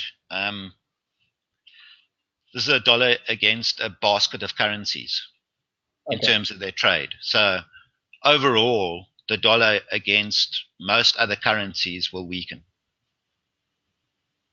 Wow. And then the reverse of that would the pound against the dollar. Here since 2007, we've had a move down to this low year also in 2016, and an impulsive move up. And it looks like we've probably had a correction of that and are due for the next leg up of this longer term trend. So this also looks like it's in a longer term upward trend. It's quite, with all the Brexit and everything going on, who can say where the pound's going? But it looks like, with all the turmoil, which often happens, that the pound itself has reversed. It's in terms of its downward trend. So that's pound versus dollar versus rand. Similarly, we expect that the rand to strengthen down into initial target area of 12.54 to 11.15 here. We've got quite a lot of support, as we call it, down in this area, which is based on price ratios of different waves that we take, which give us our target levels.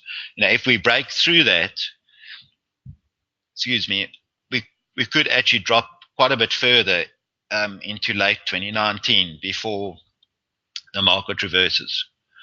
But overall, we've had a long-term trend up here, which as most likely will take into 2020, 2019, late 2019, for that correction to play out before the longer-term trend continues.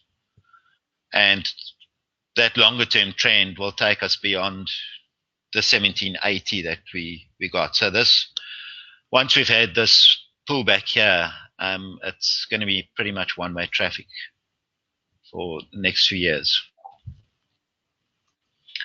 Aussie dollar versus the US dollar, similar to the pound, different patterns. As you can see, every currency has its own patterns, but we're expecting the Aussie dollar to also strengthen up into the 85-90 area over the next year plus. Actually, the next few years, we should see a move up on the Aussie. Euro pound, again, we've had this move showing a change in trend from 2016 and then a pullback, and that could have actually completed now, or we could see a little bit further down, but overall we're expecting a move up to 133, 140 as a target area over the next year or so. And then here's your Bitcoin, Scott. So you can see here with trends within trends, we've had a 1, 2, 3, 4, and we're in it now from 2015, January 2015, we were in the last fifth wave move up. And that, based on our pattern analysis, it looks like this is 1, 2, 3, and we've come now down into 4. Whoopsie. That's lower 3,000. And if that is so, we're expecting a last push, this last fifth wave of a fifth wave, up into the 43,000 to 66,000 area.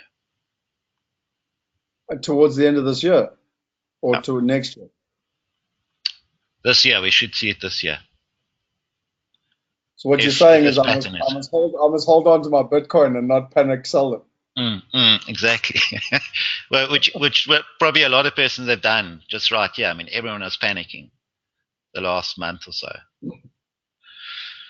But then the flip side of that is we're going to get to an area where persons are talking 100,000, 500,000, a million or whatever.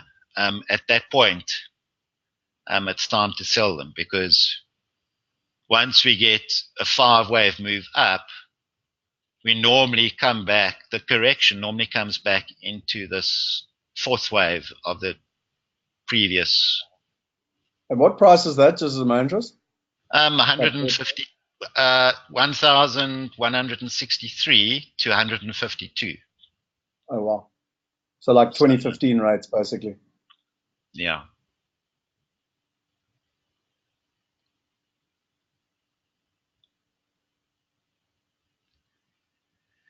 So that's where, yeah. So that's my, our view of where, a longer term view of where we see markets going, 2019 and beyond. So if I was to ask you, I mean, from what I've never actually seen graphs like this that you've done sort of longer term and against currencies and stuff. And what I found very interesting tonight is this made it, quite simple, actually, I would call it that. If I look at it, the pound and the euro are going to, according to, again, it's not a fact, but according to the patterns, are going to increase in value. In fact, the pound, the euro, and the Aussie dollar are going to increase in value against the US dollar in the medium to long term. The rand is going to strengthen against the US dollar, as an example, in the short term, and then weaken and go on a long-term weakening period. And Bitcoin looks like, for all of us that bought, anywhere up to 20,000, it's worth holding on till the end of this year, middle of next year. But once it starts hitting 45 to 50, take your profit off the table and run for the hills. Yeah. Quite correct. I mean, that's we actually bought some Bitcoin down at these lower levels now myself. So I'm in it for this run. That's fascinating. But I mean, also bought some as around what 6, 7, 8. So holding on to that. And tell me, in terms of what are the major things people should look out for? I mean, is there? So you've spoken a lot about sentiment or anything else. Based on what you've just shown us, are you saying that to be a good sort of investor and to understand it long term, you shouldn't get caught up in the Brexits and the whatever the Trumps, the Zumas, the whatever the short term sort of emotional sentiment rides are? Or are there major things people should look out for in 2019? Yeah, absolutely, Scott. The fact of the matter, the more you get occupied with how news and events are going to affect market movements, the more likely you are to get it wrong. I don't know how often we've had some bad news, just on the rand versus the dollar. I mean, I can show you a chart there, over the whole Zuma and Zupta and Nene period and downgrades and everything, that when we had good news, then the rand weakened, and when we had bad news, then the rand strengthened. I mean, that if you're looking at news, it just didn't make any sense, any rational sense. So avoid using news or events or something in order to make decisions. You're on a hiding to nothing. So again, putting together, and for people that are part of the inner circle, and for me, I've invited them on a journey, and I hope it's going to be a long journey. We're going to walk not just a weekly or a monthly or even an annual journey. It's really a purposeful lifetime journey. And what I mean by that is that what you're sharing with us is that these are long-term trends that people that you can take as part of your investment strategy. Property, it's one of the reasons I like property, because it also has long-term fundamentals.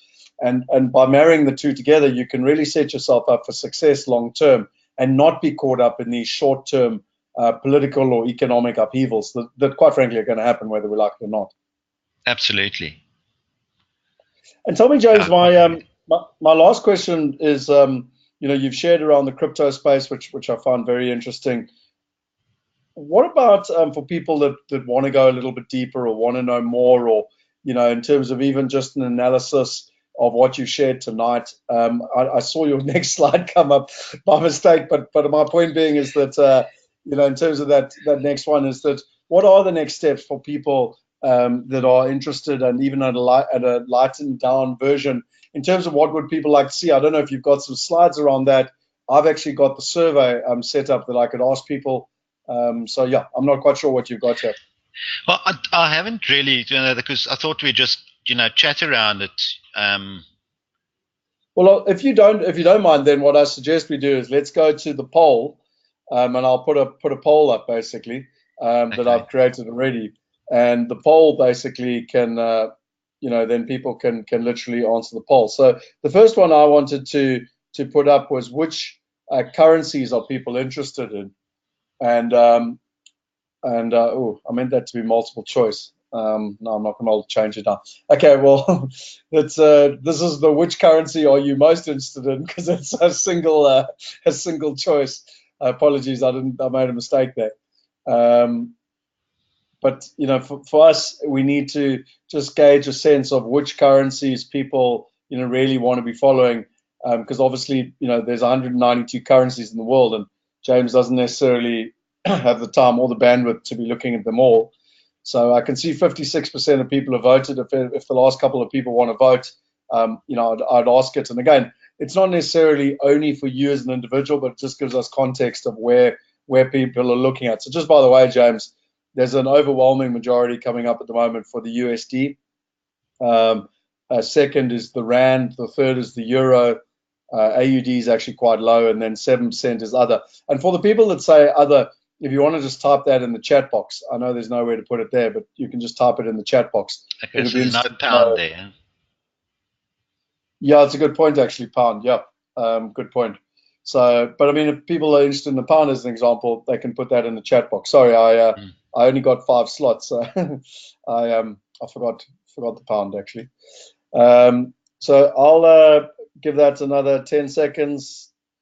10, 9, 8, 7, 6, 5, 4, 3, 2, 1. Right, forever hold your peace. And then also, what I'd like to know, and from James's perspective, obviously their reports, and I've been a subscriber of theirs for years and years, come out, basically daily. So you can get daily forecast, weekly forecast, monthly, but it's probably far too much information for the average investor. And so what I was speaking to him and Alex about is, how we could water that down, have a cheaper price point, hopefully include it within the inner circle, and how regularly people would like to see it. And what I love about what you've just shown us, James, is that what I would refer to as a long-term forecast. So we've got people here. We've got 36% of people have voted. The majority are saying monthly, and then sort of weekly and quarterly are broken down. So that's quite interesting. It's just the last couple of people, if you want to vote, it'd be interesting to see where we're at. So we're at 50% monthly, 31% weekly, and 19% quarterly at the moment.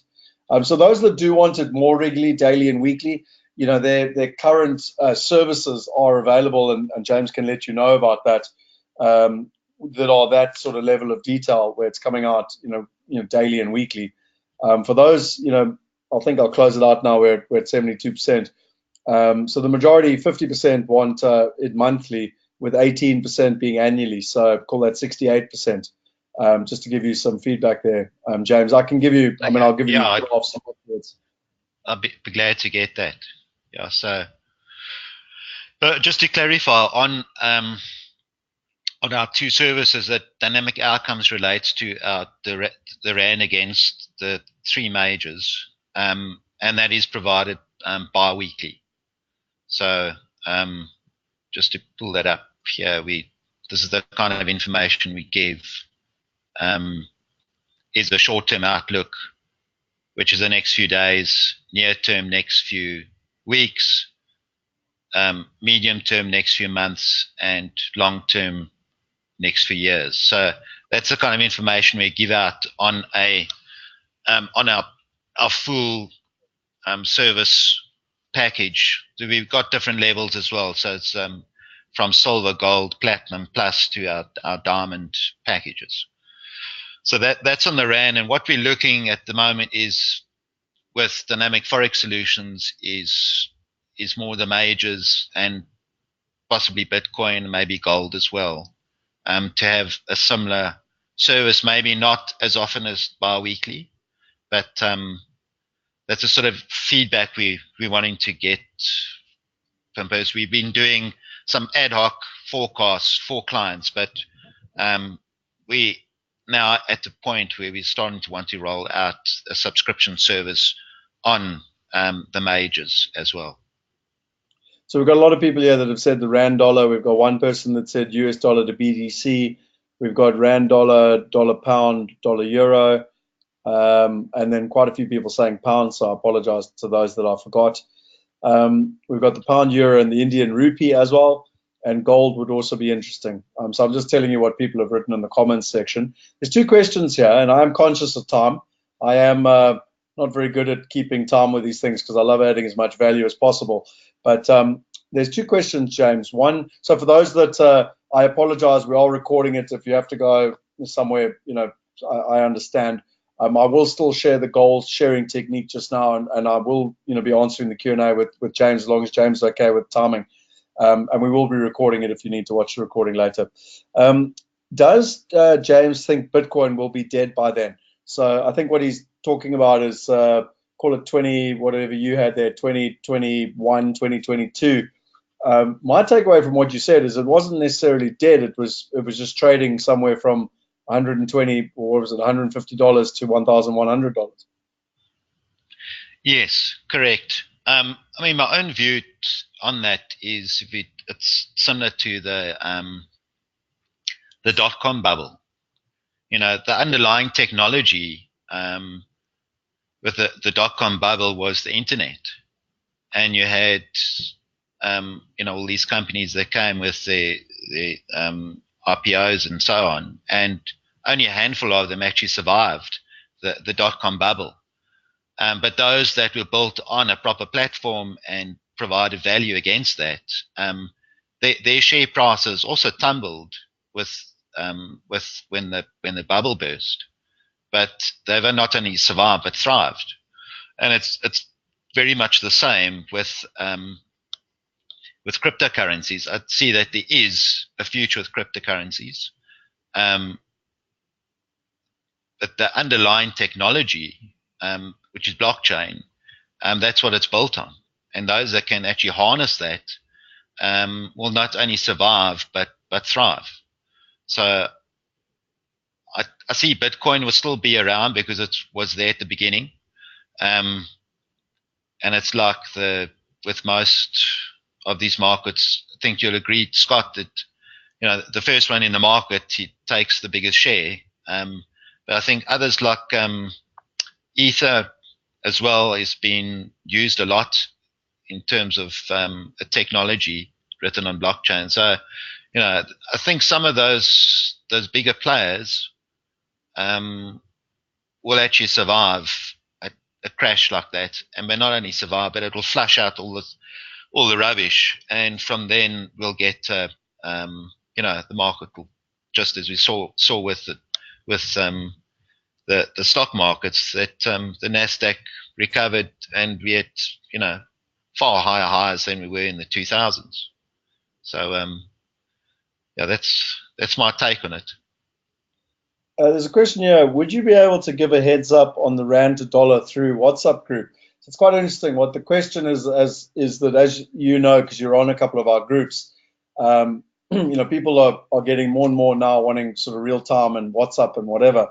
And it might be something to chat with Alex about, but it's not necessarily a bad idea. I don't know. It's certainly, again, I hope to see the future where people are part of it in a circle. There's an app, and your forecasts are coming in as part of that process. But we're not there yet. So WhatsApp is our short-term solution, or certainly Telegram maybe. Yeah, I'd say so. WhatsApp? I think, didn't you lose your phone, Scott? Yeah, no. I've been out of action for a week because my phone went swimming. My phone went swimming in the Zanzibar Sea. Yeah. So what's happened to all your WhatsApp stuff?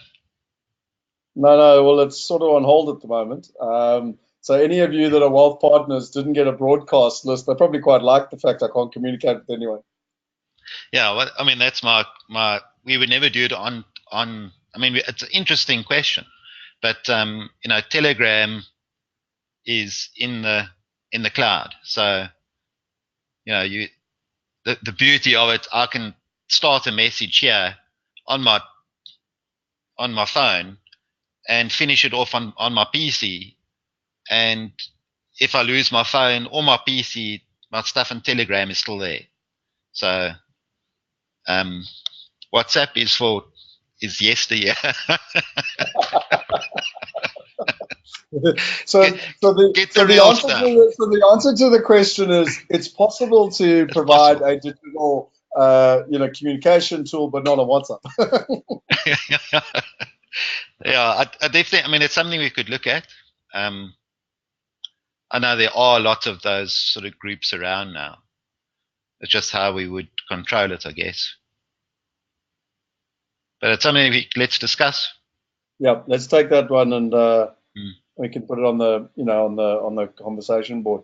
So look, from my side, James, I think really what you've been through. Do you have a slide in terms of any next steps or anything that in terms of people that are interested, or what they should do? Well, what I think is just actually go to either one of these websites. If you're interested in the Rand side of things, that forexforecast.co.za, or else on the majors, dynamicforexsolutions.com.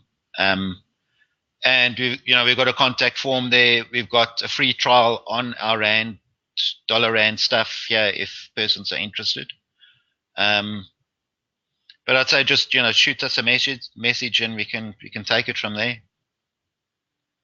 Awesome. Well, I deeply appreciate the time that you've put into this, what you've shared. I must admit, I really learned quite a lot tonight, even in terms of my own personal investing. So thank you for those longer term graphs. They're much more valuable than what's going to happen in the next 2 weeks. And yeah, absolutely.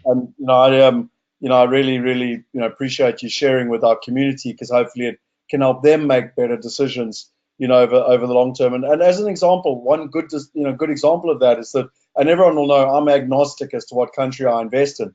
I just want the best returns. But what was interesting is my brother was talking to me today, and he was like, do I do another medical in America? And I said, yes, well, do some of it in America in a medical, but maybe put some in pounds in England as well. And it's just interesting, because that was the conversation I literally had 6 hours ago. And you've just scientifically shown me that there's a reason my brother should seriously consider that, Yes. So I found that really, really fascinating. Yeah. So if you don't mind, I'm going to quickly go back to just change back to my screen.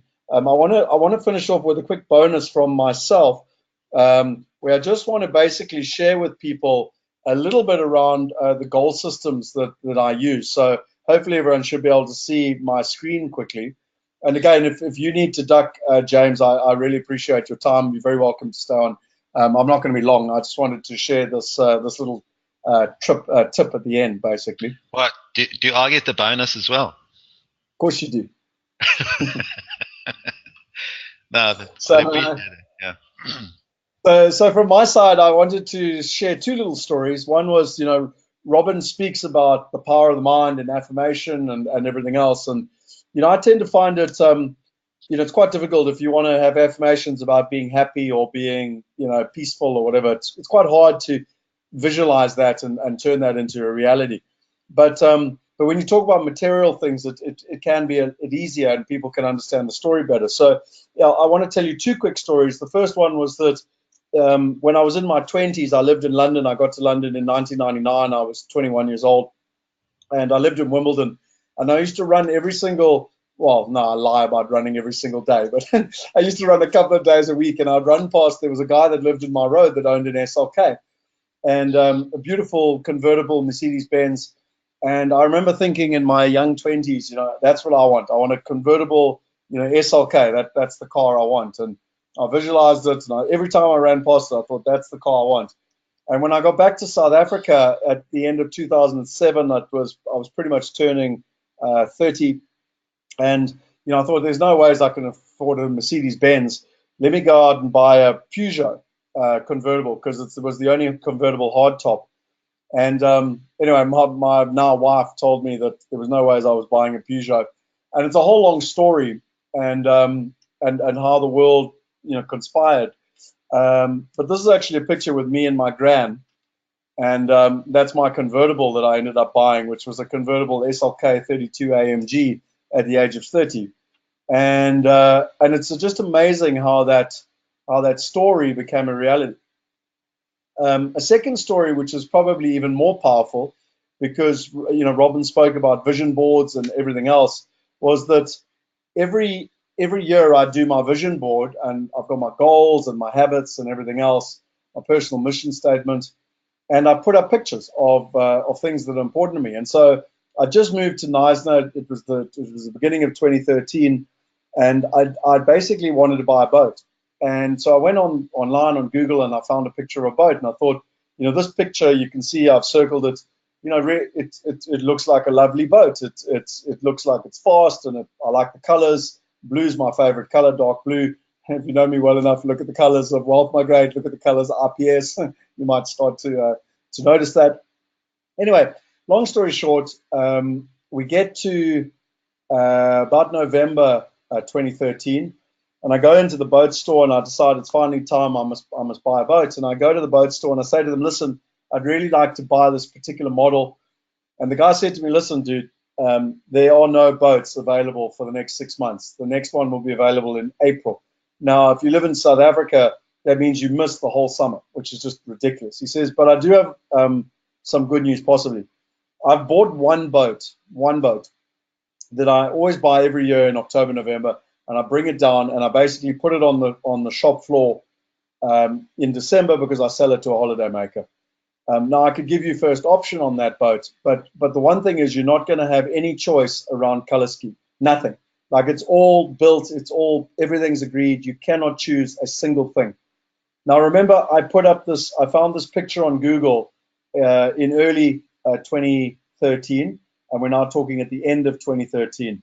You cannot believe how shocked I was when I saw this boat a week later, and this was the boat. I've now zoomed in.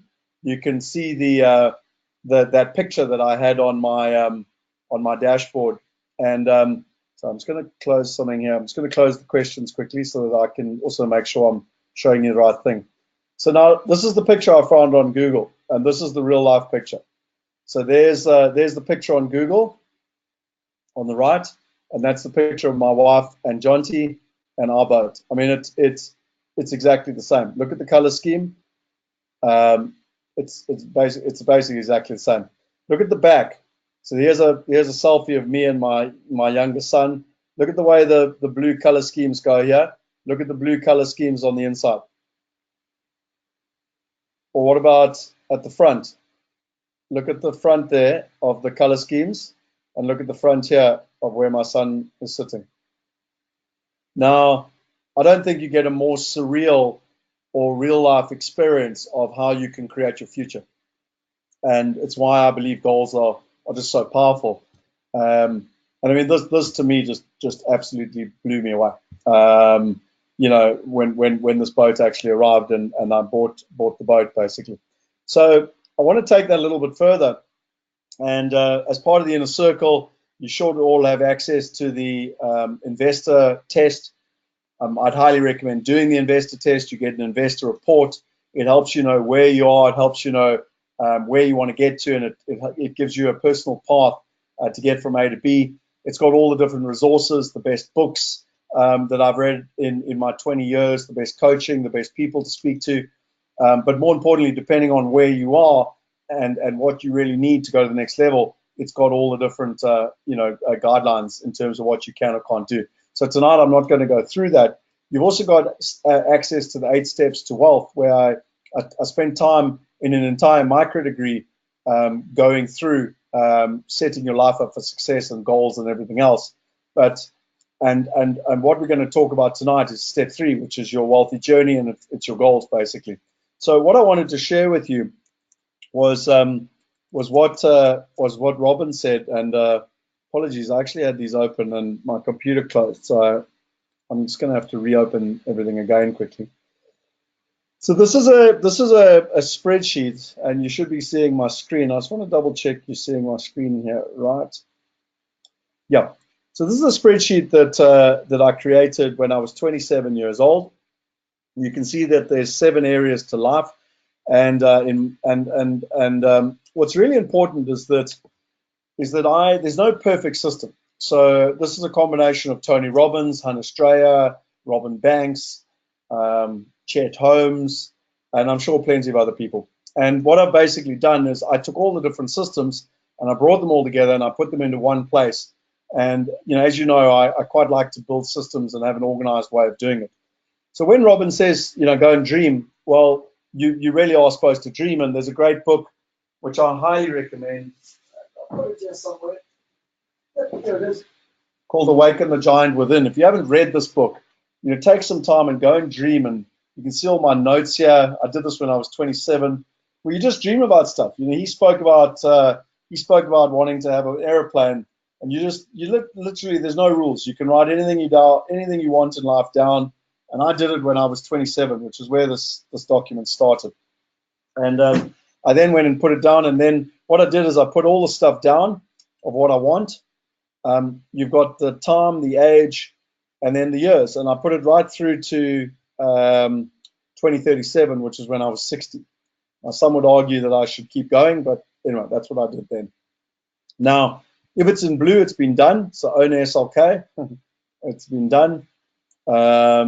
have a nice apartment in Joburg, cash flow positive business, et cetera, et cetera, et cetera. And then, I'm going to share these spreadsheets with you. They're quite personal, but I'm going to share them anyway.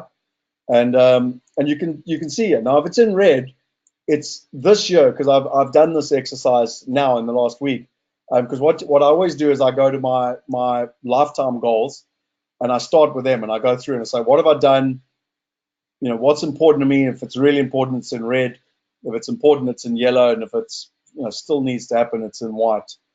And then basically you can see it goes all the way through. And sometimes I add to them, or maybe sometimes I delete. So Robin wants to own a plane. I would like to own a plane and a helicopter. And by the way, I wanted to do it by the time I was 40. So I'm a bit behind in terms of my process.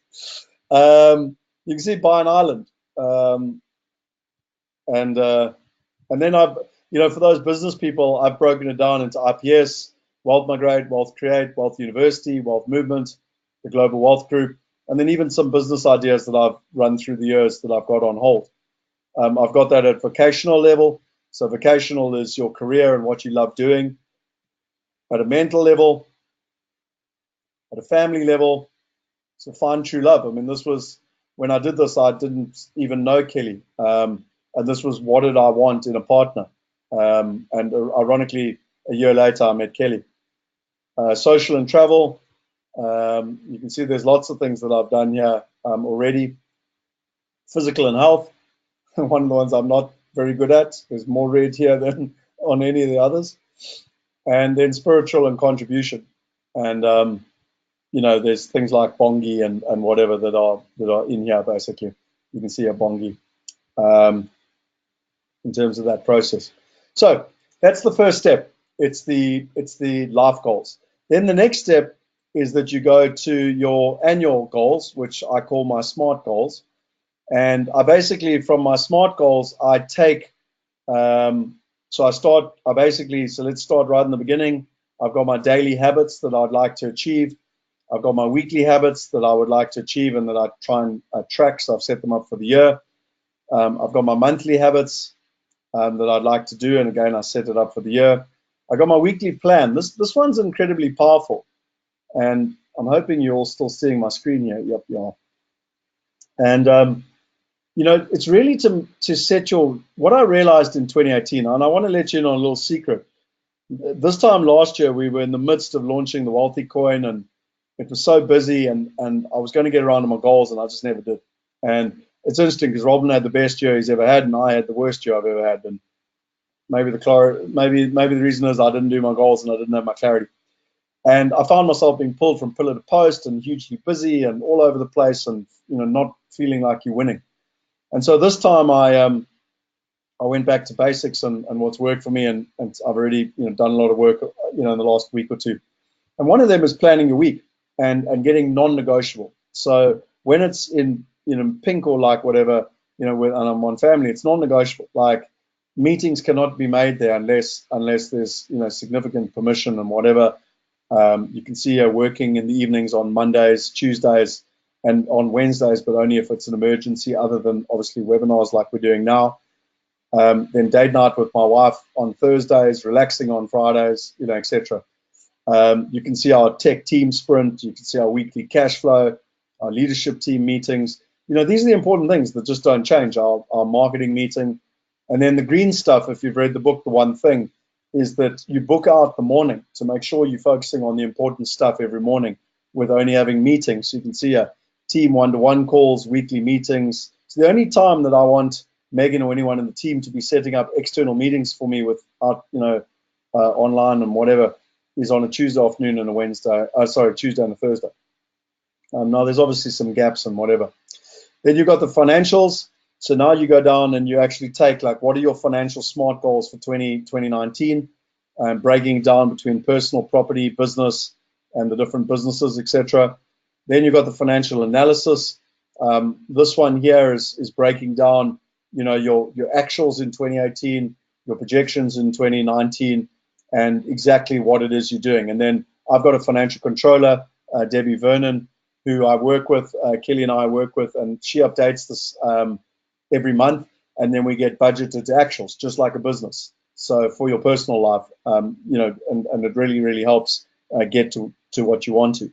Your vocational, I'm not going to go through all of them. Your mental, your family, your social, your physical. Now, the part I haven't done, and the reason being is that I got a bit sideswiped when I was in Zanzibar because I ended up in hospital.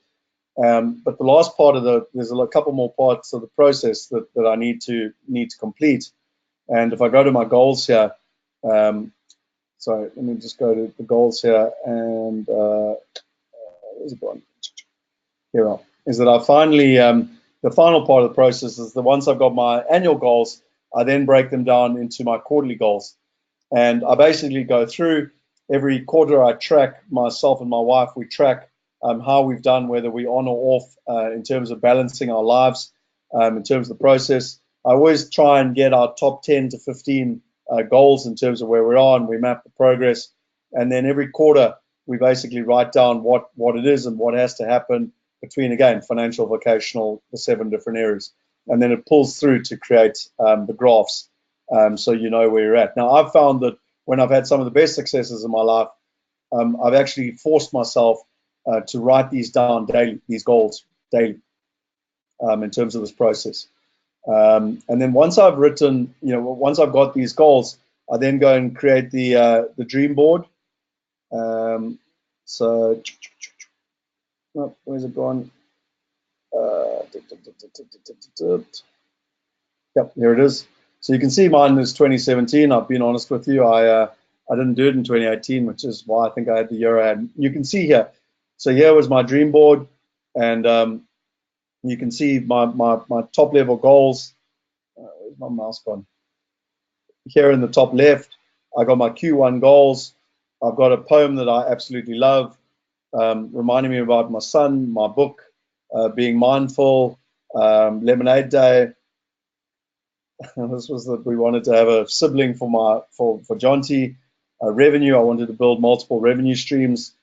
Our house, I can't remember what that was about.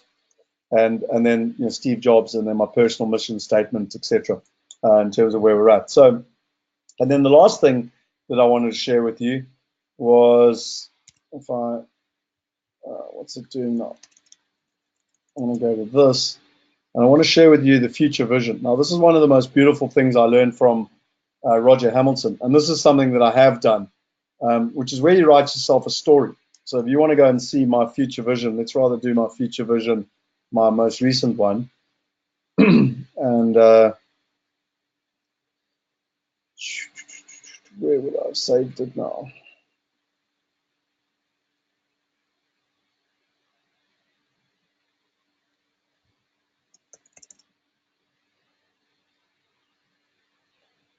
So here's my future vision for December 2027.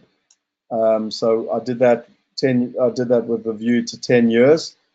And also the future vision. Where's the future vision? Oh no, sorry, I'm being stupid. I apologize. Let me. It's actually, so my future vision for this year, I haven't actually translated. It's one of the things that I wanted to do before I got sick. My future vision is actually here, written in a book. So I tend to actually quite enjoy doing this in a handwritten format. And so I've got my whole future vision written out here, and you should be able to see my screen basically. And it's all about, you know, my life and my family and my business and the people that are important to me. And the most important thing is you look backwards and you go, well, like, what are you grateful for? So you don't look forward and go, I hope this happens or I want this to happen. You look backwards as it's done. And then as Robin said, you see it, you feel it, like, and you're grateful for what happened and how it happened, etc. And my thing is then to take this handwritten one and to finalize it and put it into the Word document, etc., etc. So hopefully I've shared with you just some of the tools that I use in terms of that process. Now, there's 2 ways for you to get access to that. I wanted to share it with the Inner Circle people. It is part of the micro degree. It's step 3. If you want to skip the other steps, if you go to the micro degree on step 3, you can download all the documents. So the future vision, and all the spreadsheets that I've just shown you. So James, as you asked for, they're there. I will quickly just show everyone. Let me pull up the micro degree quickly, just so that everyone knows where the link is. Just give me 2 seconds.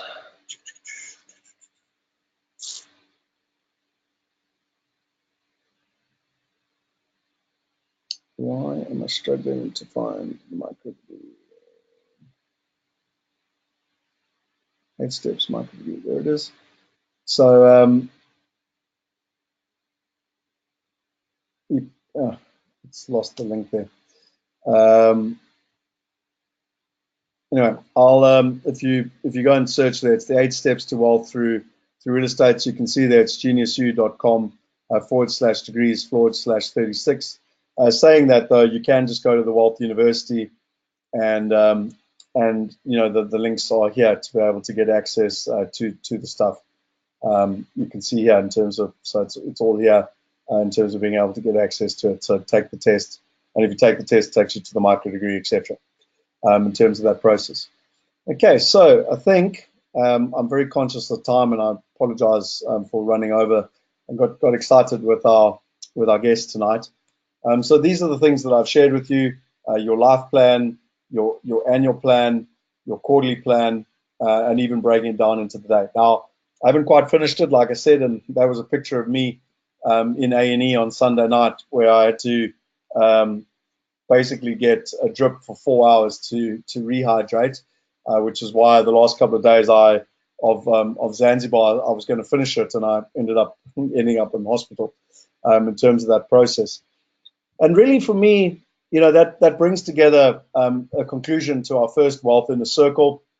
Some of the other people that we've invited this year. So we're always going to have 2 special guests. I do want to keep it within the 2 hours, but the idea would be, you know, to take 2 hours out of your life and to learn from 2 of the best people I can find on the planet. People that I've approached are Dr. Dolph DeRuis, Paul Dunn, Ann Wilson, Simon Zuski, Hilda Lunderstead, Clem Sunter, Jim Rogers, who's confirmed, by the way, Robert Kiyosaki, James Codrington, Grant Cardone, you know, Richard Branson, Jim Collins, Jack Ma, many different people that, and thank you to the community that recommended a whole bunch of these people. And we reached out to all of them and are building a very powerful schedule of events. Now, the idea with the Inner Circle is that it'll always be the third last Wednesday of every month. So we have built a whole schedule. You should have access to it now, where you'll have each webinar, the time, the dates. You know, it's not a, you don't have to worry about when it's coming next month. You can plan your whole year in terms of where it is. Just 2 other quick points before I finish off. One is that, you know, a lot of people are fascinated by the digital side and the link between digital and property or real estate. And so the digital mastermind, we're going to have 6 different experts. We're going to have blockchain, cryptocurrency, exponential technologies, future trends, customers of the future, and future property. And each month, as part of the digital real estate mastermind, those 6 people will make a very short video. So again, it's like a TED talk, bringing it, you know, some maximum information, minimum time.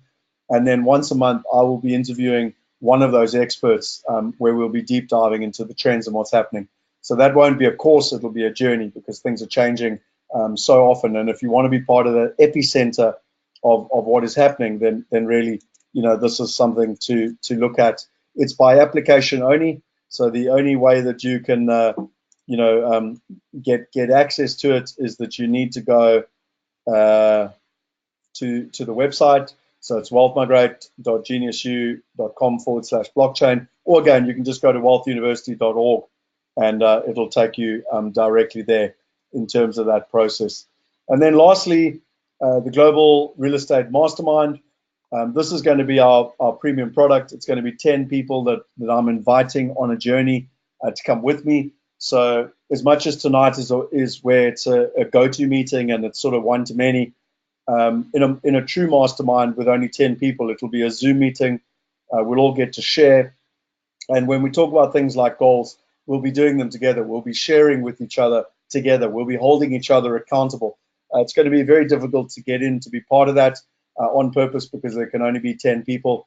And there's already a number of people that have already qualified. We'll be starting that journey at the end of January. And so if you are interested, again, go to wealthuniversity.org and or go to the link that you can see on the screen now in terms of what I'm sharing with you. And I think that is everything. And just by the way, I'm really excited about the Global Real Estate Mastermind and the 10 people who are going to come on a journey with me. I look forward to you holding me accountable. I look forward to holding them accountable.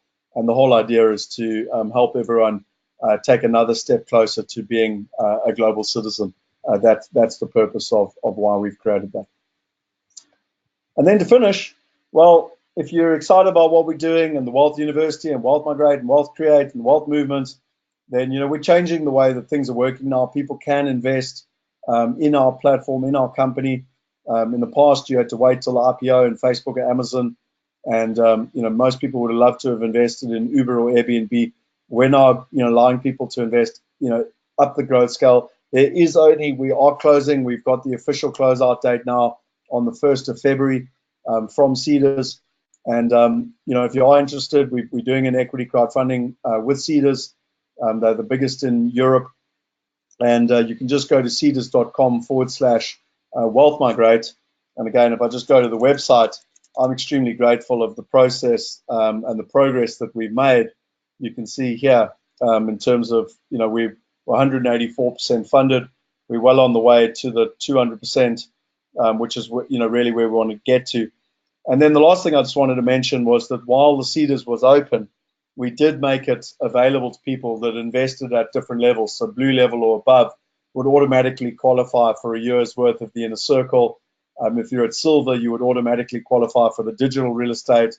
And if you're at gold, you would automatically qualify for the global real estate mastermind. Now, again, when I say you automatically qualify because you've invested the money. It doesn't mean you necessarily qualify because we really want to make sure that we've got the right type of people within the mastermind and that process. Now, obviously, this is a benefit to the shareholders because people are participating in the Cedars campaign and helping with the growth of the company, and we want to give back and allow people to be part of the different value adds that we do. Once we close out the Cedars campaign, you would have to just pay to be part of the different courses, and there'd be no way to be involved in the equity side. And if you want more information on the different levels, you can just go to wealthmigrate.com /campaigns/Cedars/general, and you'll get access to all that information in terms of where you're at. And in conclusion, I wanted to finish off and share with you, I started this evening with the why, and I want to finish with the why. Our social promise is that we want to empower 1 billion people and go a long way, if not to solving the wealth gap, to actually helping solve the wealth gap. We created the wealth movement. Our manifesto was written by Hilda Lunderstedt, and I truly love it. Where it's imagine a world where most or all people are literate, a world where education is par for the course, a world where women are treated as equals, a world where all people have access to investment opportunities, not just the opportunity, also the knowledge. Hey? Imagine a world where 6 billion people on this planet who currently live in poverty can live a better life. Imagine that world. The Wealth Movement aims to create that world. And, tonight is a very special moment for me. And thank you for those of you, and there's so many of you that have stayed on so long right to the end. It's truly awesome to start with the caliber of people of Robin and James. And for me, the inner circle is going to be the tip of our spear in making this social promise a reality. Because like I said, it'll be a community of people that can come together. It'll be a learning environment. It'll be, a place where people can learn while doing. It'll be a place where they get the self-belief. It'll be a place where they're getting access to the best knowledge and the best partners. And most importantly, it'll be a place where, most people have felt it excluded when they come to wealth. They felt they went to the wrong school, they live in the wrong country, they don't earn the right money, they can't get access to the right assets. And we believe that it's time to change and to create the wealth inner circle so that you too can be part of that inner circle, to creating the wealth that you want in your life, but also for those around you that are important to you. And hopefully collectively we can do something which is purposeful on this planet. So that's all from my side. I really want to thank you for your time. I deeply appreciate it. Hopefully you've enjoyed the very first inner circle. If you have, I would really appreciate, send me a WhatsApp, send us an email, put something on our Wealth Migrate Facebook page, social media, put something on your social media page. Let's share it. The reason we created the inner circle to be digital is that it's scalable. We want to impact people's lives, and I need your help to do that. And if you think that tonight was of value, share it with your friends, let people know about it, send us a testimonial. I would deeply appreciate that, because I really want to grow the inner circle. And as I said, it will remain the tip of our spear. If you've got any more questions, Michael said, what happened in Zanzibar? I basically just got a serious stomach bug, and it was a mathematical equation of more was going out the rear end than was going in the top end. And unfortunately, it was just on, they pretty much just had Imodium and rehydrate, and it didn't work really. So only when I got back to South Africa and I could go to a proper hospital and get a proper drip. And it was actually amazing. I mean, my arm was completely butchered. I mean, if you look how many veins I've got, I've never had a problem. I'm pretty fit. And they couldn't find a vein to put, I mean, my hand is still bruised. They couldn't find a vein to put it in. I was pretty bad way. Anyway, I'm recovered. I'm here. We've launched the inner circle. I'm super excited. I really think this is going to have a material impact in people's lives, which is really what we're trying to achieve in terms of where we're at. So to all of you that are saying thank you, and I really appreciate that. Do me a favor, take a little bit of time, write a testimonial on the WhatsApp group, on the Telegram group, send an email to Megan or myself, or put it out there on social media. Let's grow this inner circle into something that can have a catalytic change in people's lives. And on that note, thank you for your time tonight. It's been a long one. Good night.